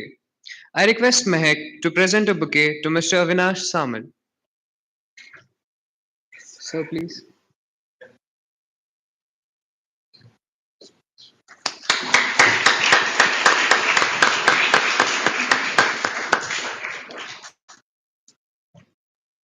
Now we'll be continuing this session with his insights.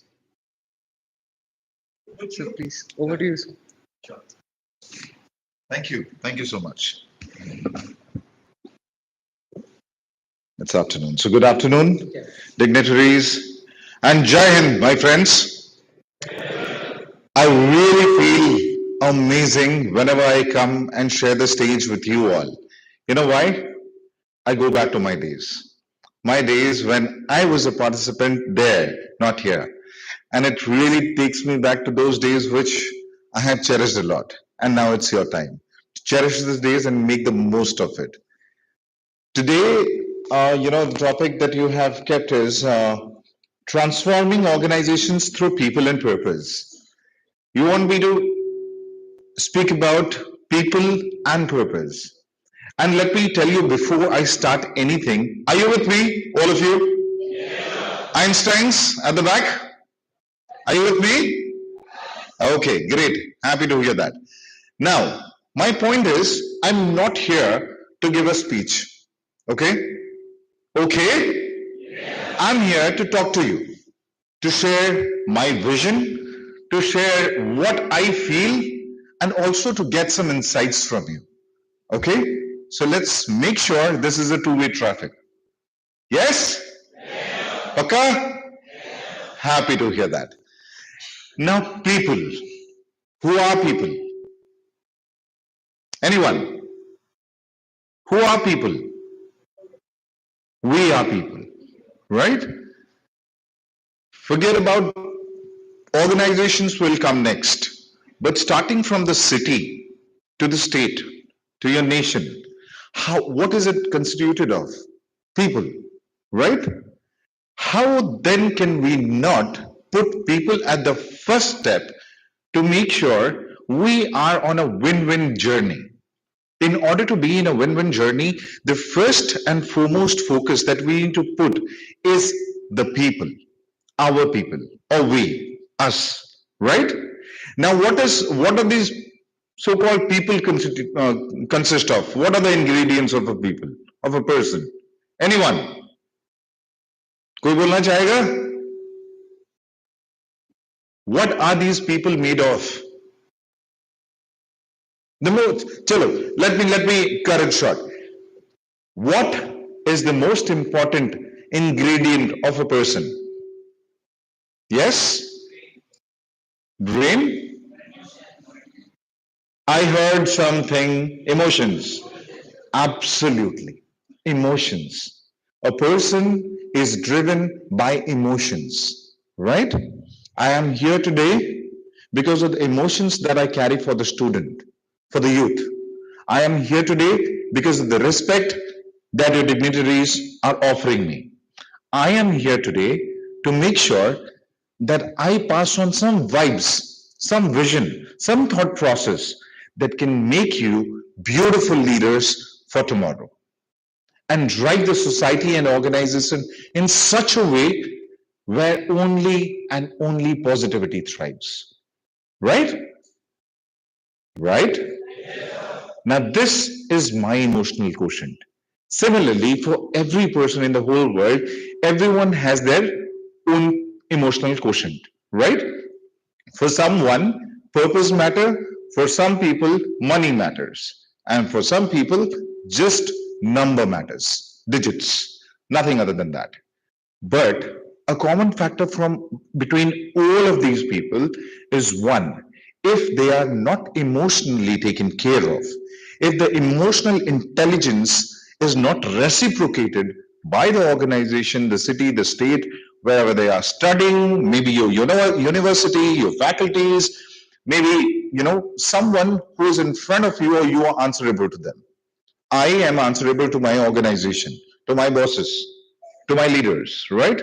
If I do not have that exchange wherein the organization or the leaders of the organization, the hierarchy that I follow is not caring about my well-being, is not caring about my growth trajectory, am I going to stick? Of course not, right? I'll try to find out a place where I am cared for, right? So just driving the numbers will never make an organization a successful organization. And in order to understand the quotient of quotient of these people, the person-driven organization, what all points we need to take care of. Tomorrow, you all are going to be leaders in your own arena, right? Tomorrow, you people are going to drive people, isn't it? Am I right or am I right? I'm right, of course. So now, you people who are going to drive people, if you don't understand what people are driven by, how people are being driven, and what is the best part and what is the best way that you people can make sure your upcoming generation or the people reporting to you or the people you are working with are really, really going to make a difference. I'm really sorry about that. Sorry about that, ladies and gentlemen. Are you going to forgive me? Thank you. I beg your pardon. So, where was I? People. So, the people that are going to report to you, the people you are going to work for, are the people for whom you will be positioned wherever you will be positioned. Without them, we are nothing. You are nothing. I am nothing. I take care of 3,22,047 IT role engineers. Where am I if they are not there? Is this position required? Is it required? I'm here to drive, right? So will you be. The university without the students, where will it be? This big campus, the big, the big buildings, structures, whatever you see, the beautiful classrooms, this beautiful auditorium, will it be required? Of course not. This will be a barren land, barren building. So the first thing we need to put in mind, keep in mind, is to understand the emotional quotient of the people we are going to work with, we are going to report to, and we are going to address. Right? How do we do that? कोई बताएगा मुझे पता नहीं है यार How are we really going to do that? How are we going to enable that? Anyone? पुराण कर लिया या नहीं बोलना है या भूख लग रही है? By interactions, right? What am I doing with you now? I'm interacting with you, right? Now to make it more personalized, what do? I do a one-on-one. I get you into a meeting room or a closed in circle wall and I start talking to you asking about your well-being, your aspirations, what you want from life and what you want from the job and what you really are looking for. Here is where you will start describing or jotting down the points with which you can see you can build this person. What is organization? It is a building, it is a delivery house where people deliver, right? Now, these people, when they would understand what they need to deliver, they will deliver with passion. After you understand the emotional quotient, after you sit down with the people, take down what they really want, what they really need. As a leader, what you need to do? As being on the upper ladder of the hierarchy, what do you need to do? You need to draw a roadmap for them because they belong to you. The people belong to you and you belong to the organization. So vis-a-vis the relationship, let it be business. If we are really going to talk success, this business has to go on a personal level. When I say personal, it does not mean that I need to take them home. I really need to, invade their personal spaces and start inquiring why they are posting photos on Facebook. How dare they post a photo in the holiday with some other people, invading their personal spaces. It happens. It happens. It really happens. And that is where we are demeaning people. Now, always remember, a demotivated and demoralized person can never add to the growth of the nation, society. Forget about anything. A demoralized person cannot add value to his own life. Am I right or am I right? Now, you people sitting here, if you start getting demoralized, will you be able to cover up your syllabus?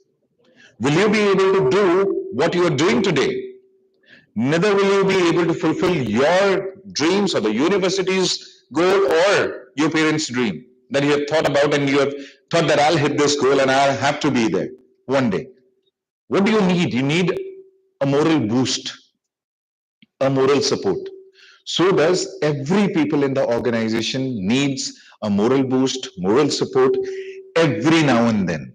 And that is the reason why you need to plan things accordingly. Every weekly, quarterly, monthly, you have to have meetings and one-on-one with your employees, with those people who are actually driving business for you. For those people for whom you are positioned in the place where you are positioned. Otherwise, you would not be needed. Now, after you really enhance this emotional quotient, you take up the graph, then comes how do you give them, what do you give them to eat? Now, by eat, I do not mean that I need to take them to a dining hall or an executive dining room and make them, ready with flesh or fruits, whatever they love. No, it's a food for thought.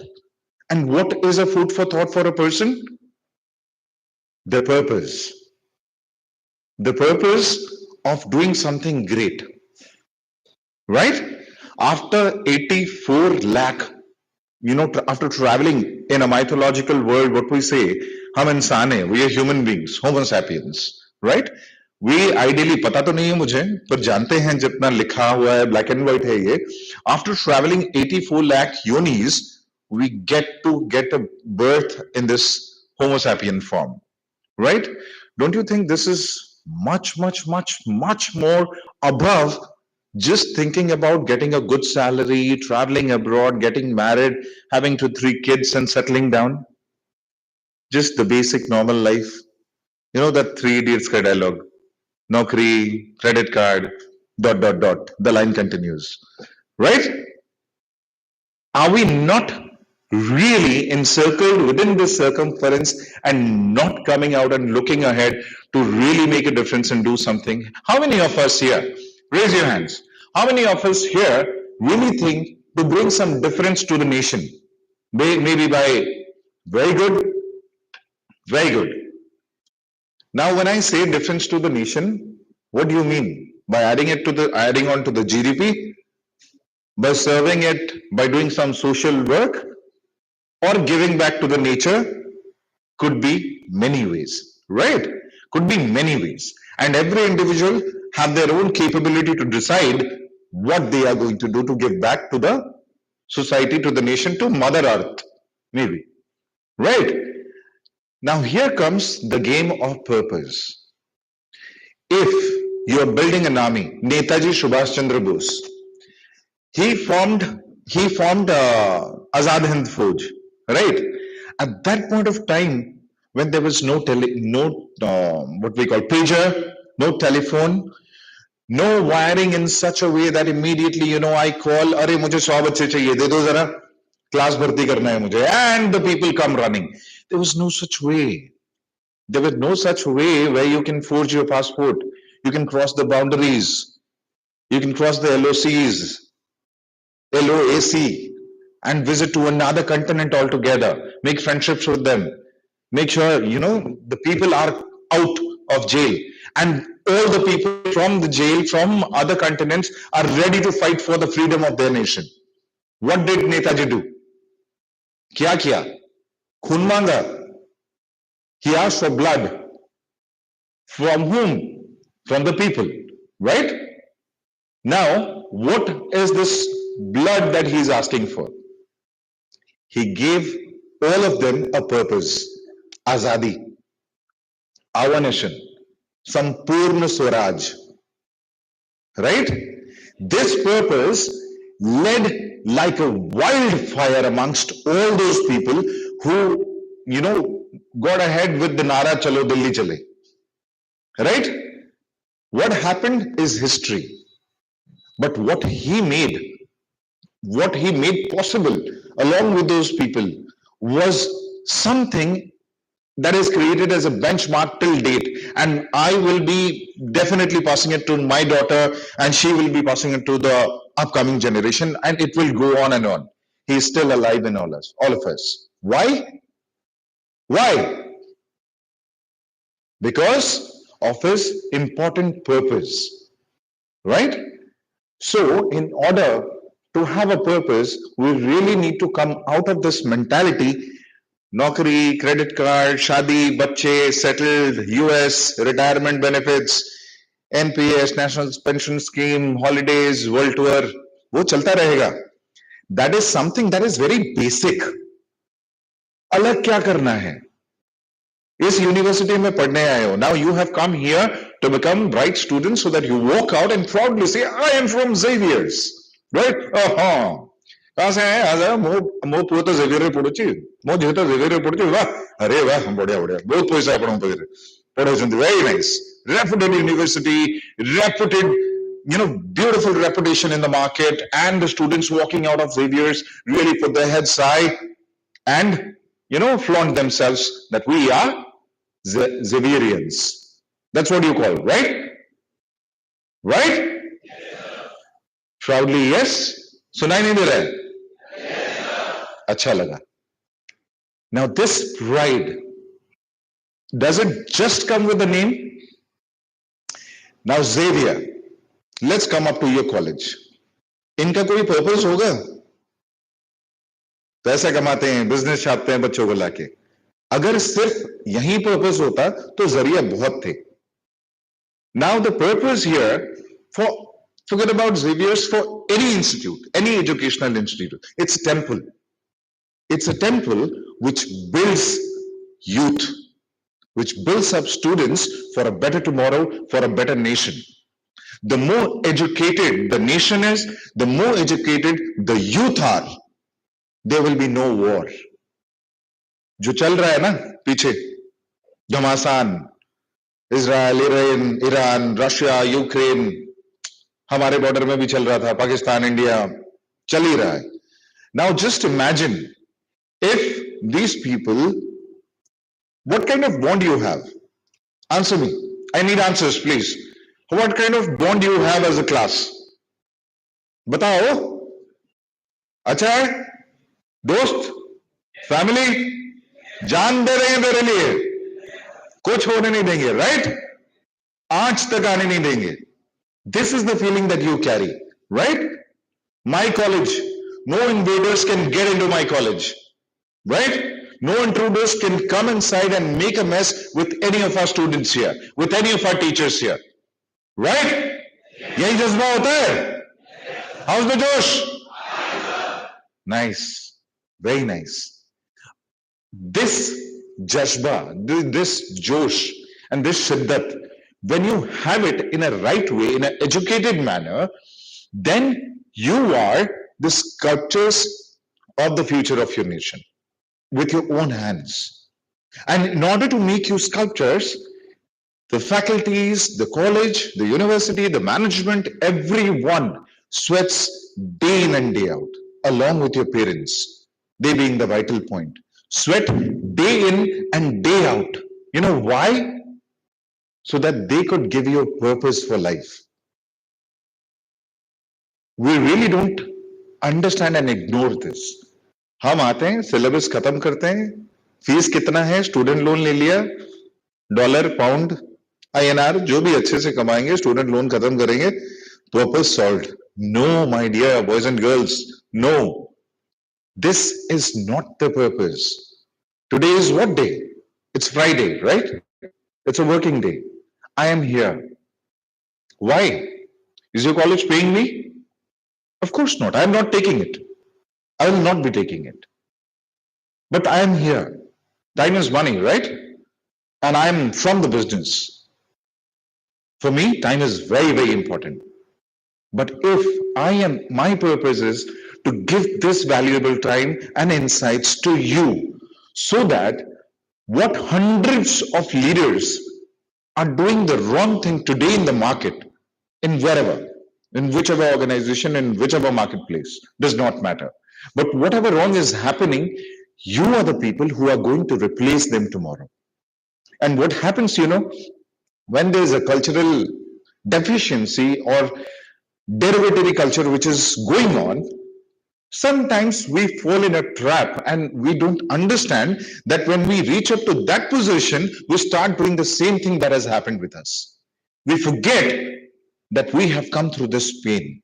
And our purpose should be as leaders, as tomorrow managers, or entrepreneurs, anyone, whosoever you are going to be tomorrow.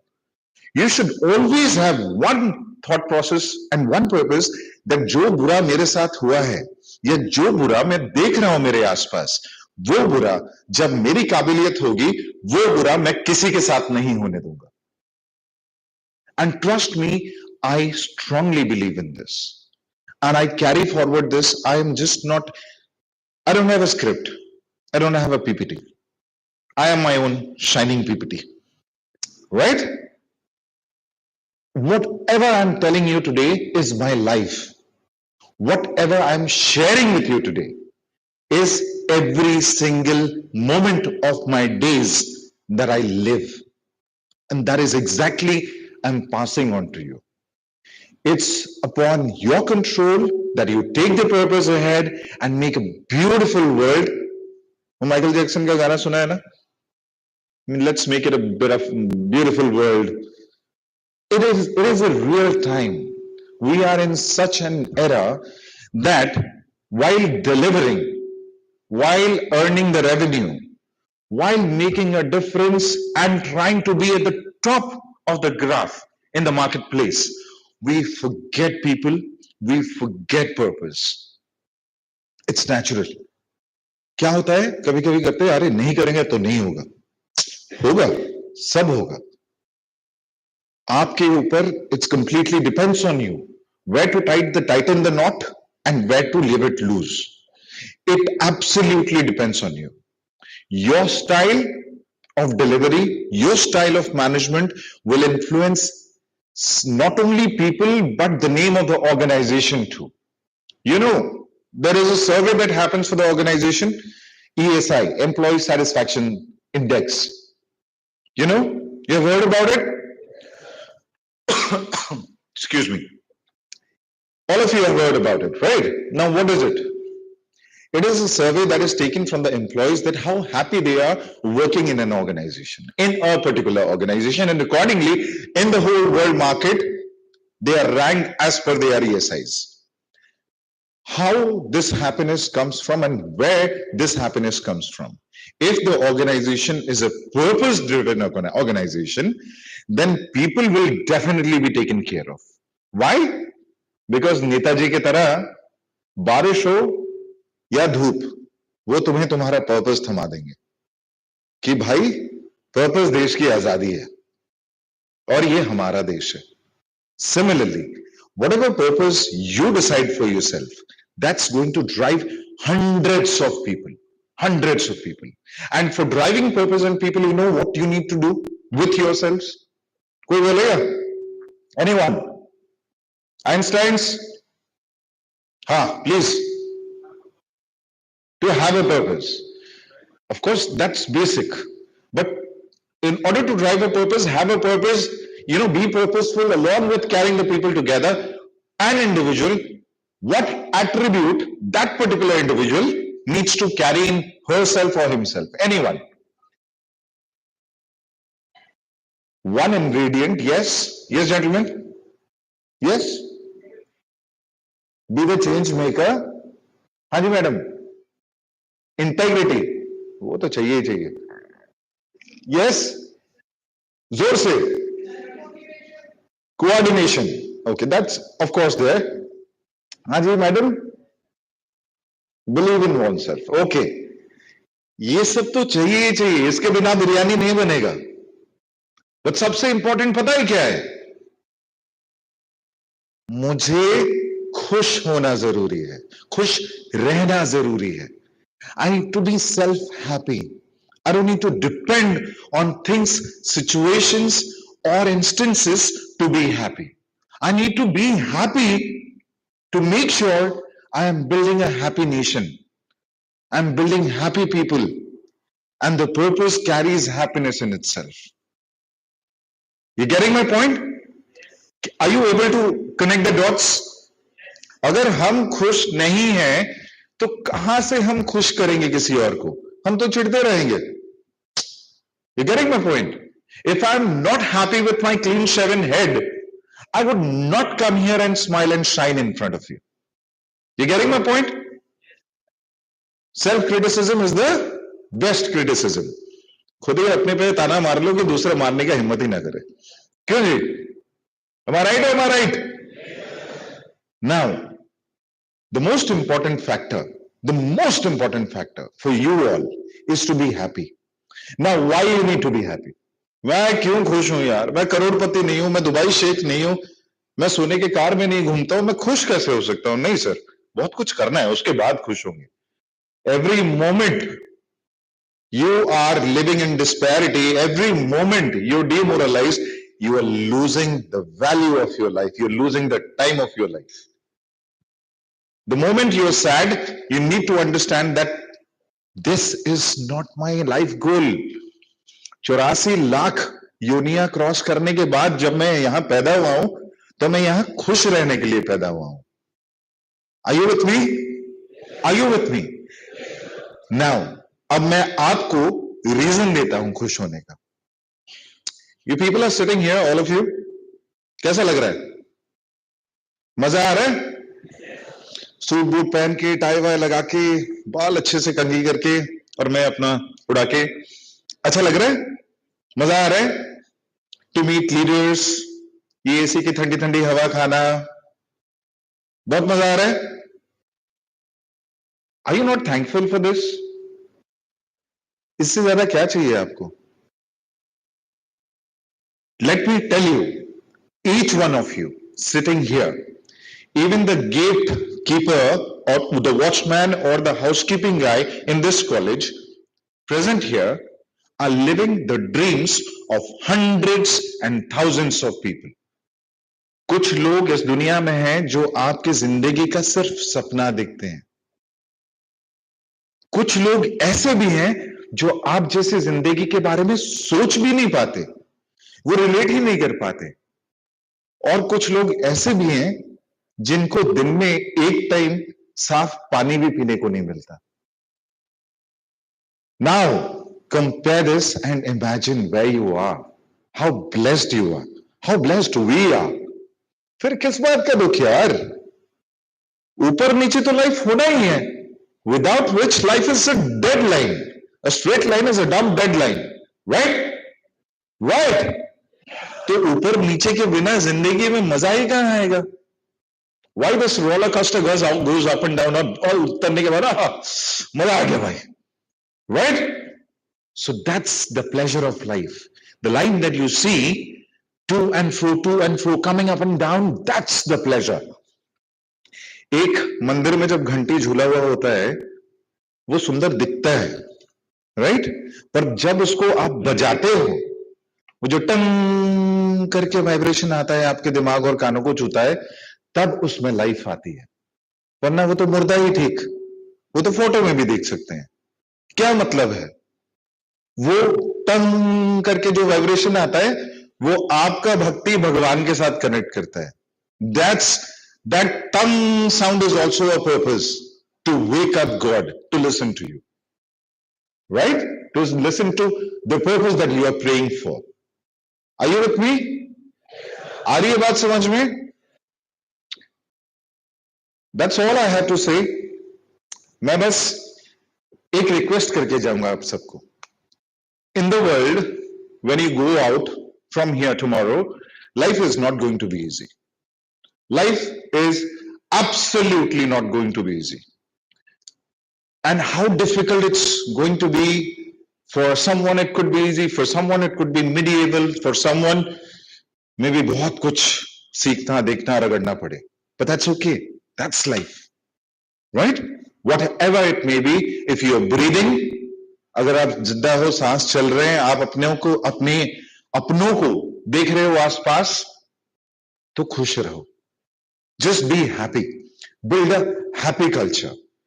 And most importantly, हाथ बढ़ाओ. Be a helping hand to each and everyone in this world, those who really need help. मैं रास्ते से गाड़ी से जा रहा हूं. Whenever I go back home in the evening, sometimes on and off, I see a blind boy and a blind man and woman standing on the road. They don't ask for a lift. They just quietly stand and wait for the bus to move us. Amma bus, sorry. BJP Sarkar. So Amma bus, they wait for Amma bus to come and the climb up and go. But whenever I see, it's a vacant car, 3 people, 4 people could sit, right? कितना मुश्किल होगा मेरे लिए कि रुक के उनको अपनी गाड़ी में बिठा के थोड़ी दूर अगर अपने रास्ते में है तो छोड़ना. कितना मुश्किल होगा. Vulnerable people are there, we can analyze. हर किसी को हेल्प करना जरूरी नहीं है, पर जो एक्चुअली जिसको हेल्प की जरूरत है, हम क्यों ना करें? Why should we not take that step ahead? Just imagine a culture, just imagine a nation where everyone is happy. Everyone is in a tone or in a mode जहां सिर्फ एक दूसरे का हाथ पकड़ के collaboration, coordination, helping, growing, positivity, इसके अलावा और कुछ नहीं. Think about those kind of people around you and think about this kind of purpose within you. वो ऑर्गेनाइजेशन भी क्या ऑर्गेनाइजेशन होगा, सबका सपना होगा वहां काम करने के लिए. वो देश क्या देश होगा where everyone would like to come and take a citizenship and settle down there. Right? So let's create a nation as such. And we can. You can. Because पता है हर देश का नींव ना यूथ को लेके बहुत चर्चा होता है. Because that strong you are. You are the fresh pillars. जिसको पानी वानी देके प्लास्टर करके रंग वंग चढ़ा गया है, पूरा fresh pillars हो आप लोग. When you add on together, you hold the whole world as an atlas. And let's become good atlases. Good Herculeses. Right? So वादा करते हो खुश रहने का और एक अच्छा देश क्रिएट करेंगे. पर्पस समझ गए? पीपल समझ गए? किसी को इग्नोर नहीं करेंगे, दोनों को साथ लेके चलेंगे, तभी बनेगा ऑर्गेनाइजेशन, तभी बनेगा एक खुशहाल देश. Right? Jai Hind. Now I open the stage for questions. If anyone has any questions, speak your heart out. Please. Yes, my dear. I hope I'm not taking. That's okay.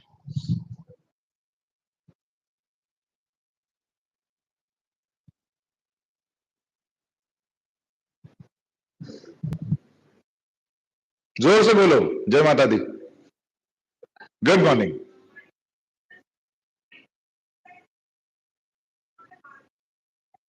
Sorry?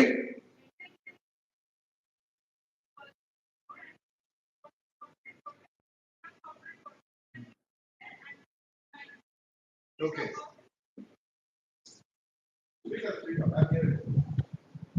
Avinash, you have this. Yeah. Thank you so much. Yeah, so a lot of corporate workers, they're met with their untimely demise and they're very young. And mental health issues, it is not a buzzword anymore as we see they're suffering from it.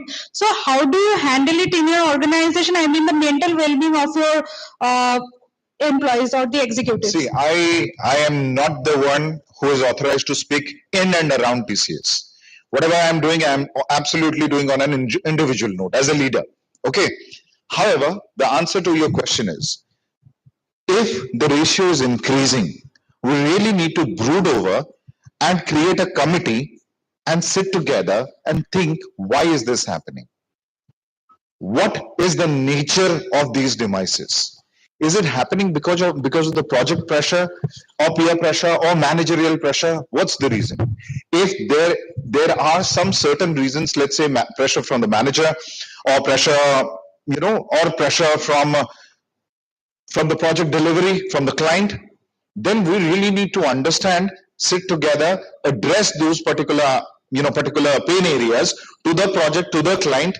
If this is happening, this is not a symbol of good organization, right?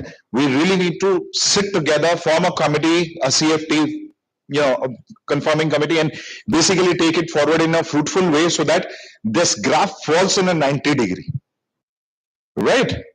And this is we who can do it. The HR, the management, they need to collaborate and take it forward along with the project.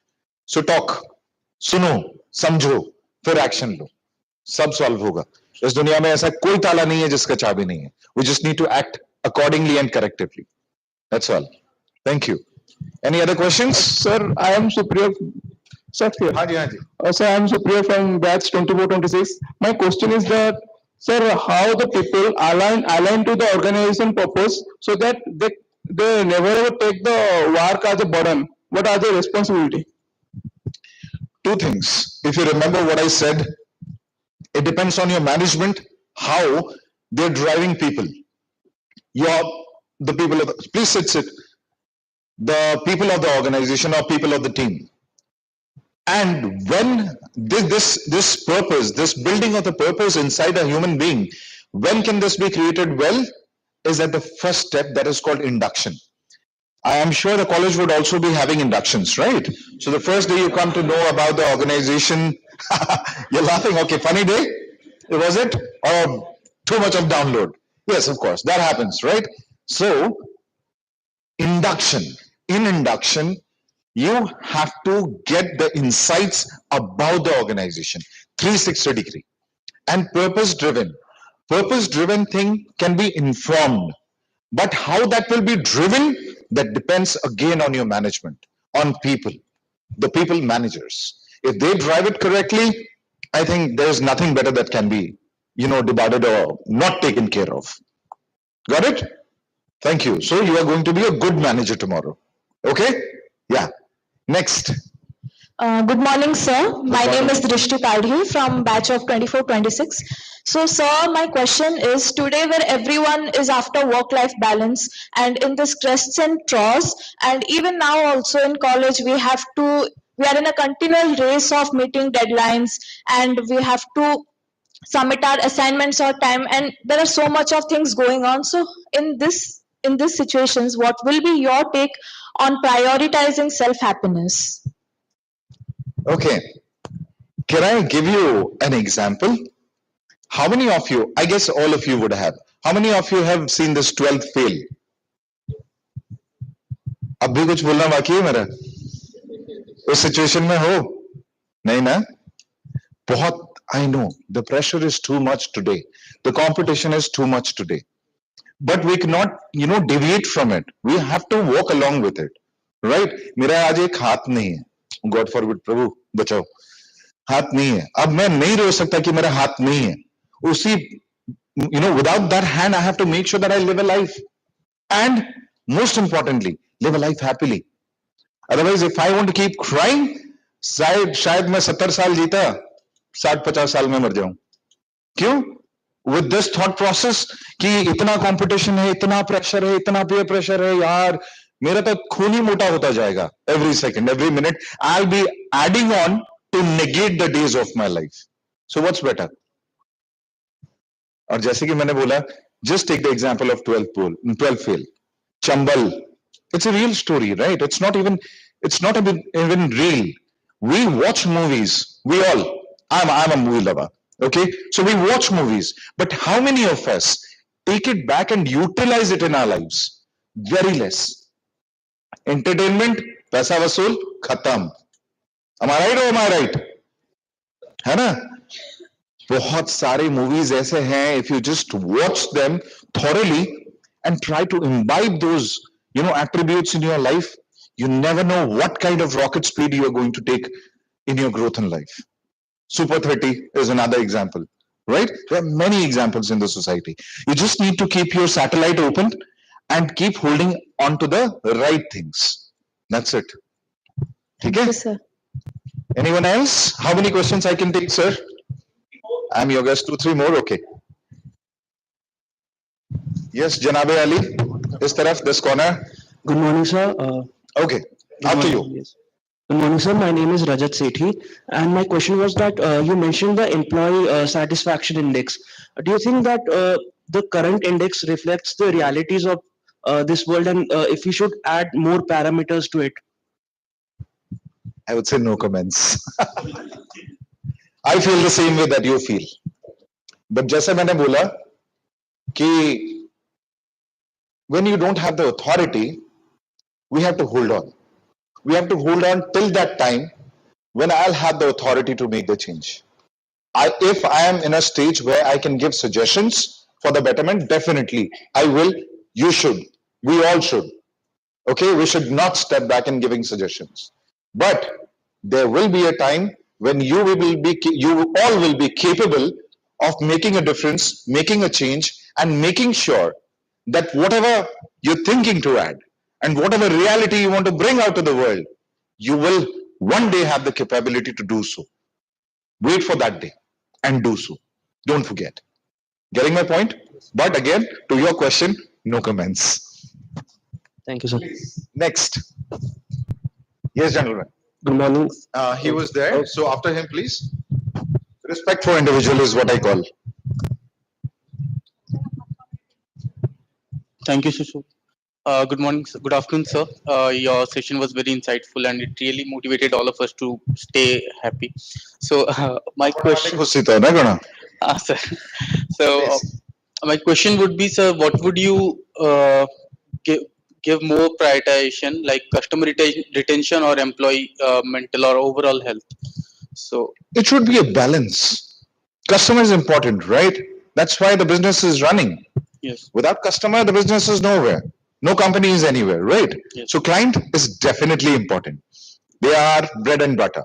However, what happens is, just to take the business on, what happens is managers, leaders and all, they stop giving the real facts to the client. They stop asking for a regional holiday. नहीं भाई काम करेंगे. मुझे तो business run करना है, show करना है, numbers, digitization. Why can't we keep a transparent conversation and our demands straight? Why? Because there is fear. And no fear in this world is good for great. If there is fear, then you are somewhere below. And that kills. And that is what happens here. The managers, the clients, the client partners, the delivery partners, they don't open up. They don't open up and really tell the facts and figures that are happening on the ground. If I need 5 days to deliver a particular project and the client says, no, you have to do it in 2 days. I stop the discussion with the client. I come back and fire on my people. No, client ने बोला है तो भाई 2 दिन में दो. अब 2 दिन का 24 घंटे से 48 बनाओ, वो तुम्हारी काम, but दो. Is it the right approach? You got your answer? So we have to balance. We have to balance the customer. At the same time, we have to balance the people and make sure this is absolutely safe and sound with this. Right? Yes, please. You can pass on the mic or you can take my mic. I'll be loud enough. Okay. But the lady raised her hand first, so please.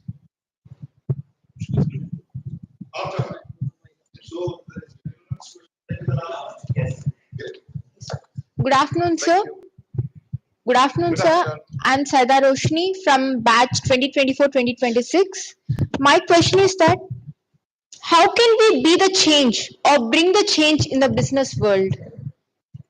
I'll give you a small example. Yes. This is a very funny one and a little maybe off the track. I prefer to be called as a Nonda rather than being called as a Chonda. So I choose to be Nonda. You got it? Yes, sir. Driving difference, driving differently, bringing the change. The beard is an example. You see a different one here? I face a lot of difficulties. Now, guys and girls, whenever you will be a change maker, you will have lots and lots of hurdle throughout your journey. Please sit. Throughout your journey. You have to strongly believe in the idea or the ideology that you are going to put forward to bring the change in the organization or the society, whatever it is. And you need to strongly understand and analyze that this particular thing is actually not going to harm my client, my organization, my business, my society, my nation, or myself. Right? It was a difficult decision when I chose to chop off my hair. It was a difficult decision. क्योंकि मेरे भी बहुत घने मुलायम काले बाल हुआ करते थे एक टाइम पे, राइट? बट नहीं है, अब नहीं है तो उसके साथ खुश रहना है, अब नहीं है तो बिल्कुल ही नहीं रखना, खुश हूं. Now what different? How will it make me different just by being clean shaving my head off? कहीं और तो बाल है भाई, उस पे उस तरह चला लिया, उस पे डिजाइन बना लिया. Now बाहर था मैं, long so many years, people accepted me outside. But when I stepped in Odisha, the first posting from Tata was in Secretariat. And you know, people from the government, they are old school people, they don't accept things a little way, you know, out of the box. It may not be, how would I say, it may not be abusive. It may not be abusive for anyone, but still people have a problem. But if you are intact, if you are sure that this particular thing, this is just an example I'm giving on a lighter note to break the ice. I hope no one minds, sir. I hope you don't mind. Okay. But you can relate the example with your ideologies, with your ideas that you're trying to put in place to bring the change, to make the change. Maybe an idea to use the stage. The stage, while you are in campuses, is the best place to practice, because after that, you don't get the stage to practice. You get it if you deserve it. As simple as that. You want to bring a change by creating a club wherein every week you come, each and every one of you start delivering from the stage, utilizing the stage. And, you know, making yourself a public speaker who are shy. They come out of that curve. If you believe, stick to it, have to fight a lot. Whatever is required, you have to do it in the right way. And one day or the other, your change, your belief system will be in the process of change and everyone will follow it. But you have to firmly believe it and firmly analyze it before implementing it. Right? Thank you. Last question. Yes, gentlemen. Hello, sir. Hello. First of all, thank you, sir, for your insightful words, sir. So I have a question. Basically, we have saw a movie called Three Idiots. In that, we have saw a line by Ranchod Das saying, "Follow the excellence, success will come to you." But as an individual, when we are working in an organization or when we are studying, every day we are juggling with, we have to get the grades or we have to get the results. And sometimes we are not tending towards the learning, sir. So as I want to know from your experience, how you manage to give the priority to the learning rather than the results, sir. जब मैं student हुआ करता था, I always used to think कि नौकरी करूंगा तो पढ़ाई खत्म, right? खत्म, पढ़ाई खत्म, कमाई होगी, हाँ वीकेंड में मजा आएगा. But that's not the truth. I still study. I am going through several journey of mine. Of course, learning is the only way for your growth, for self growth, and of course, then you can add on to the nation, society, and so on and so forth. How? This how remains with oneself. No one can give it to you, gift it to you, or do some operations and inbuilt or imbibe in you. No. This how absolutely stays with you. And how does it stay with you?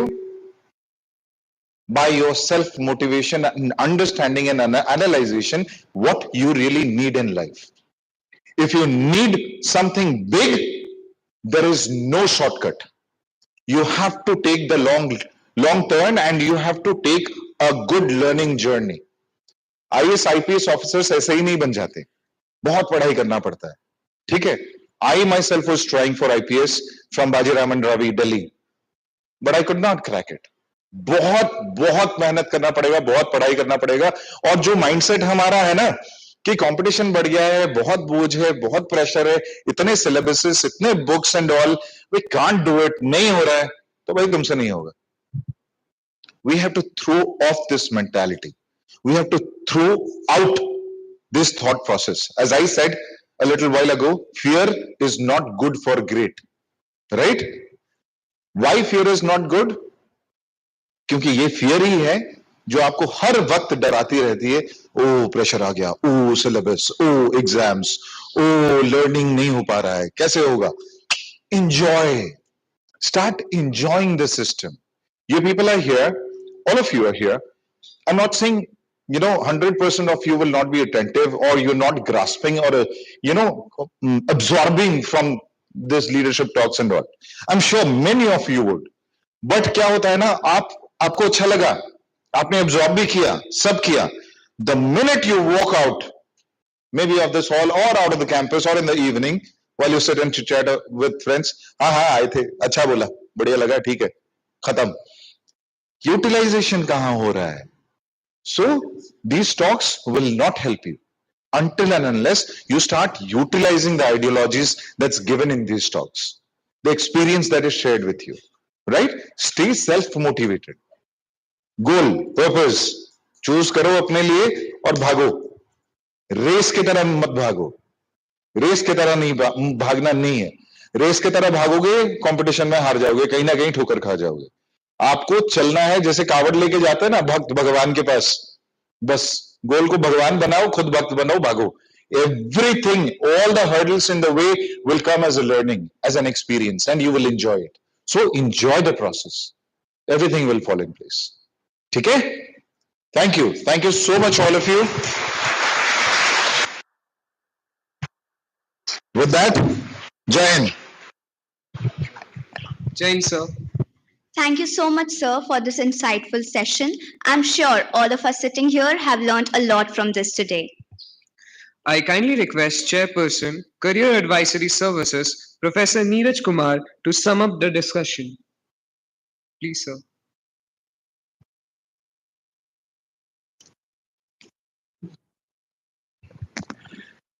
It's a good responsibility to sum up things, but I will end up with, before I sum up, I tell you the two things about this. पढ़ना तो जरूर है. अगर अभी पढ़ लोगे तो corporate manager बनोगे, अगर पूरी जिंदगी बनना है तो प्रोफेसर बनना पड़ता है. That's the only point is. So that's what is, when do you want? You don't want to become professor, मजबूरी में पढ़ना पड़ता है. That's the point. But coming back to this session, I tell you over here is, both the sessions were very good. At least you might be seen sitting over here when Whether it is Avinashi, whether it is Anjanji, both of them where they were speaking, I was just listening them. Both were insightful.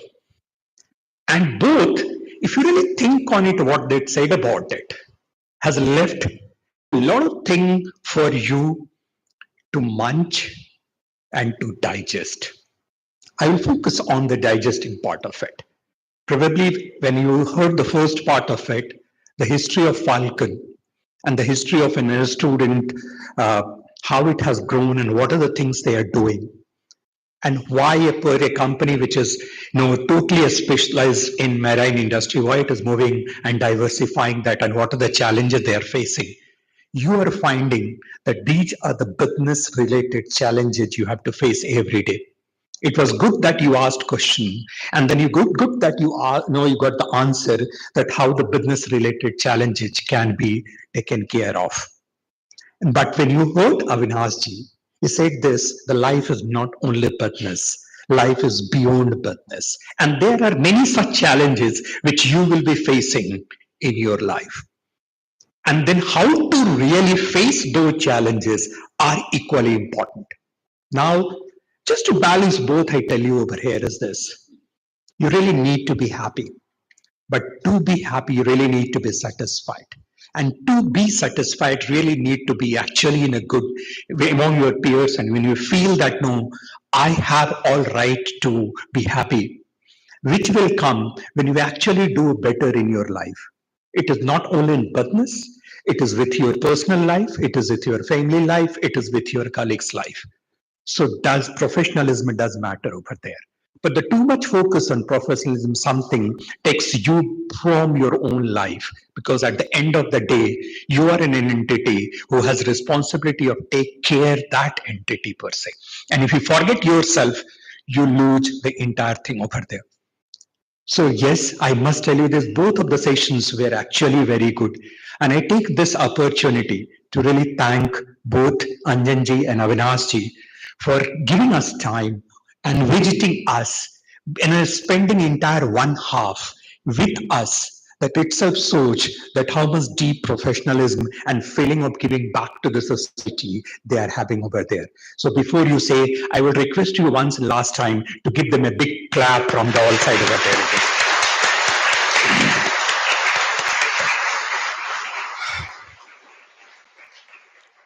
Now, on behalf of the students, I will tell both Anjanji and Andashi, so we are going to be in touch with you.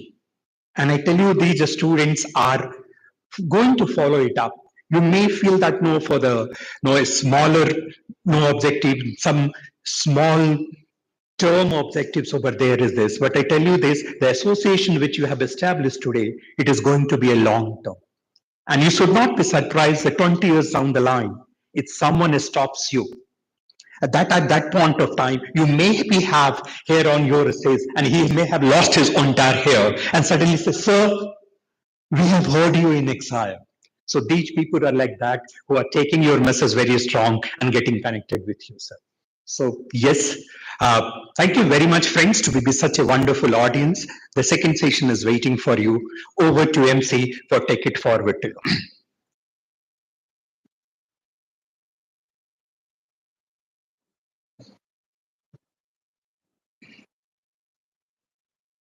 Thank you, sir.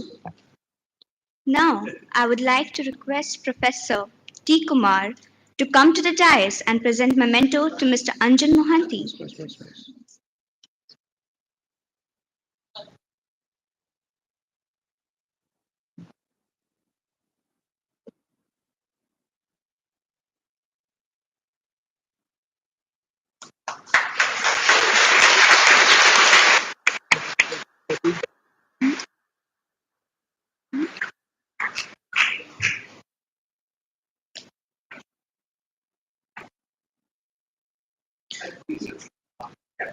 Now I'd like to request Gautam sir to facilitate Mr. Avinash Samal and Professor Neeraj Kumar. Yeah.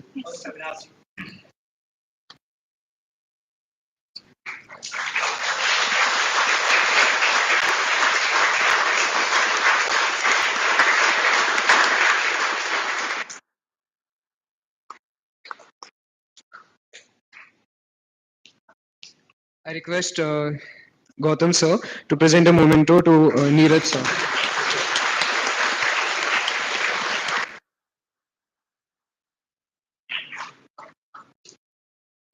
Thank you, sir. Can I say something?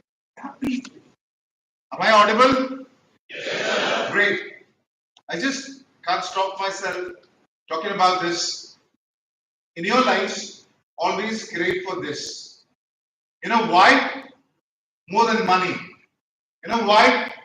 This is something you can never buy. And the respect that you get, you will never be able to buy. Thank you very much.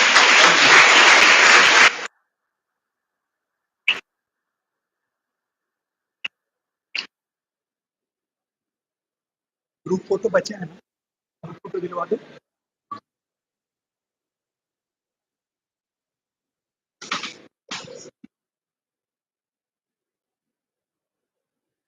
I request all the speakers to come together for a group photo.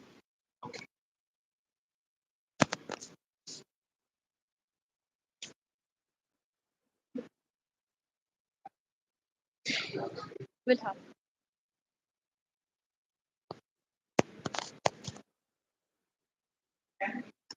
We request all the faculties to kindly join the dais for a group photo. Let Chennai and Odisha have a collaboration.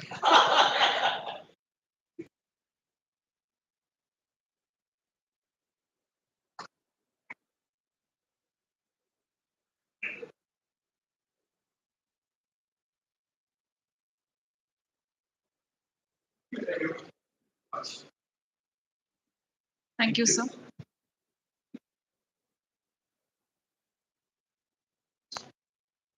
I request all the speakers to kindly proceed to the green room for the lunch. Bye all of you.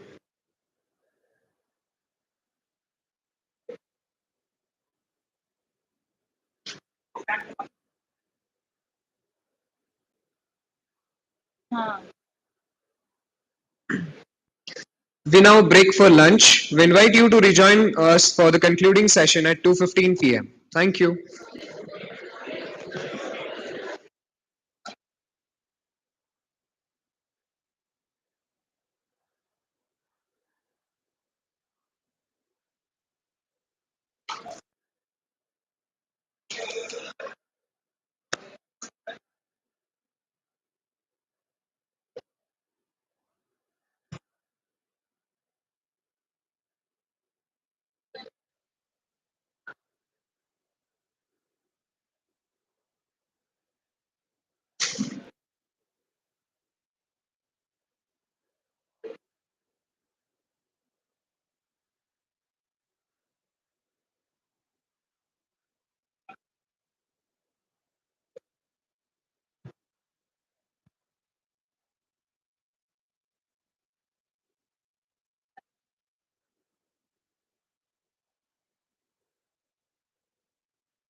This session captures the very essence. This session captures the very essence. At its core, voice okay. Huh? This session captures the very essence. At its core, when aligned with shared vision, shared vision.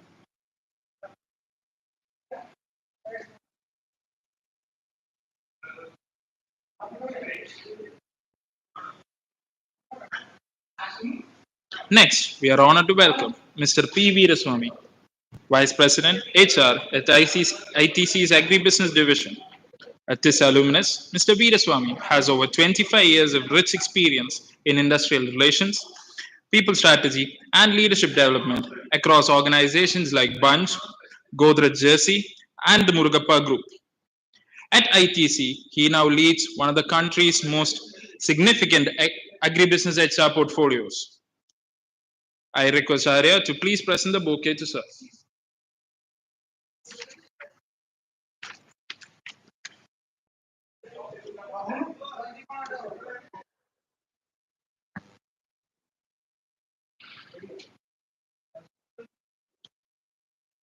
This day has been an incredible journey.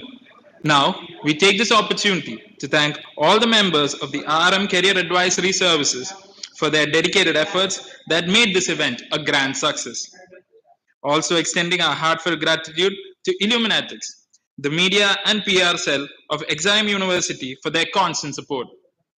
Last but not least, I want to express my gratitude to the entire batch of 2026 and 2027 for being such a lovely audience. Thank you for making Udhyam 4.0 a grand success and making this journey a memorable one.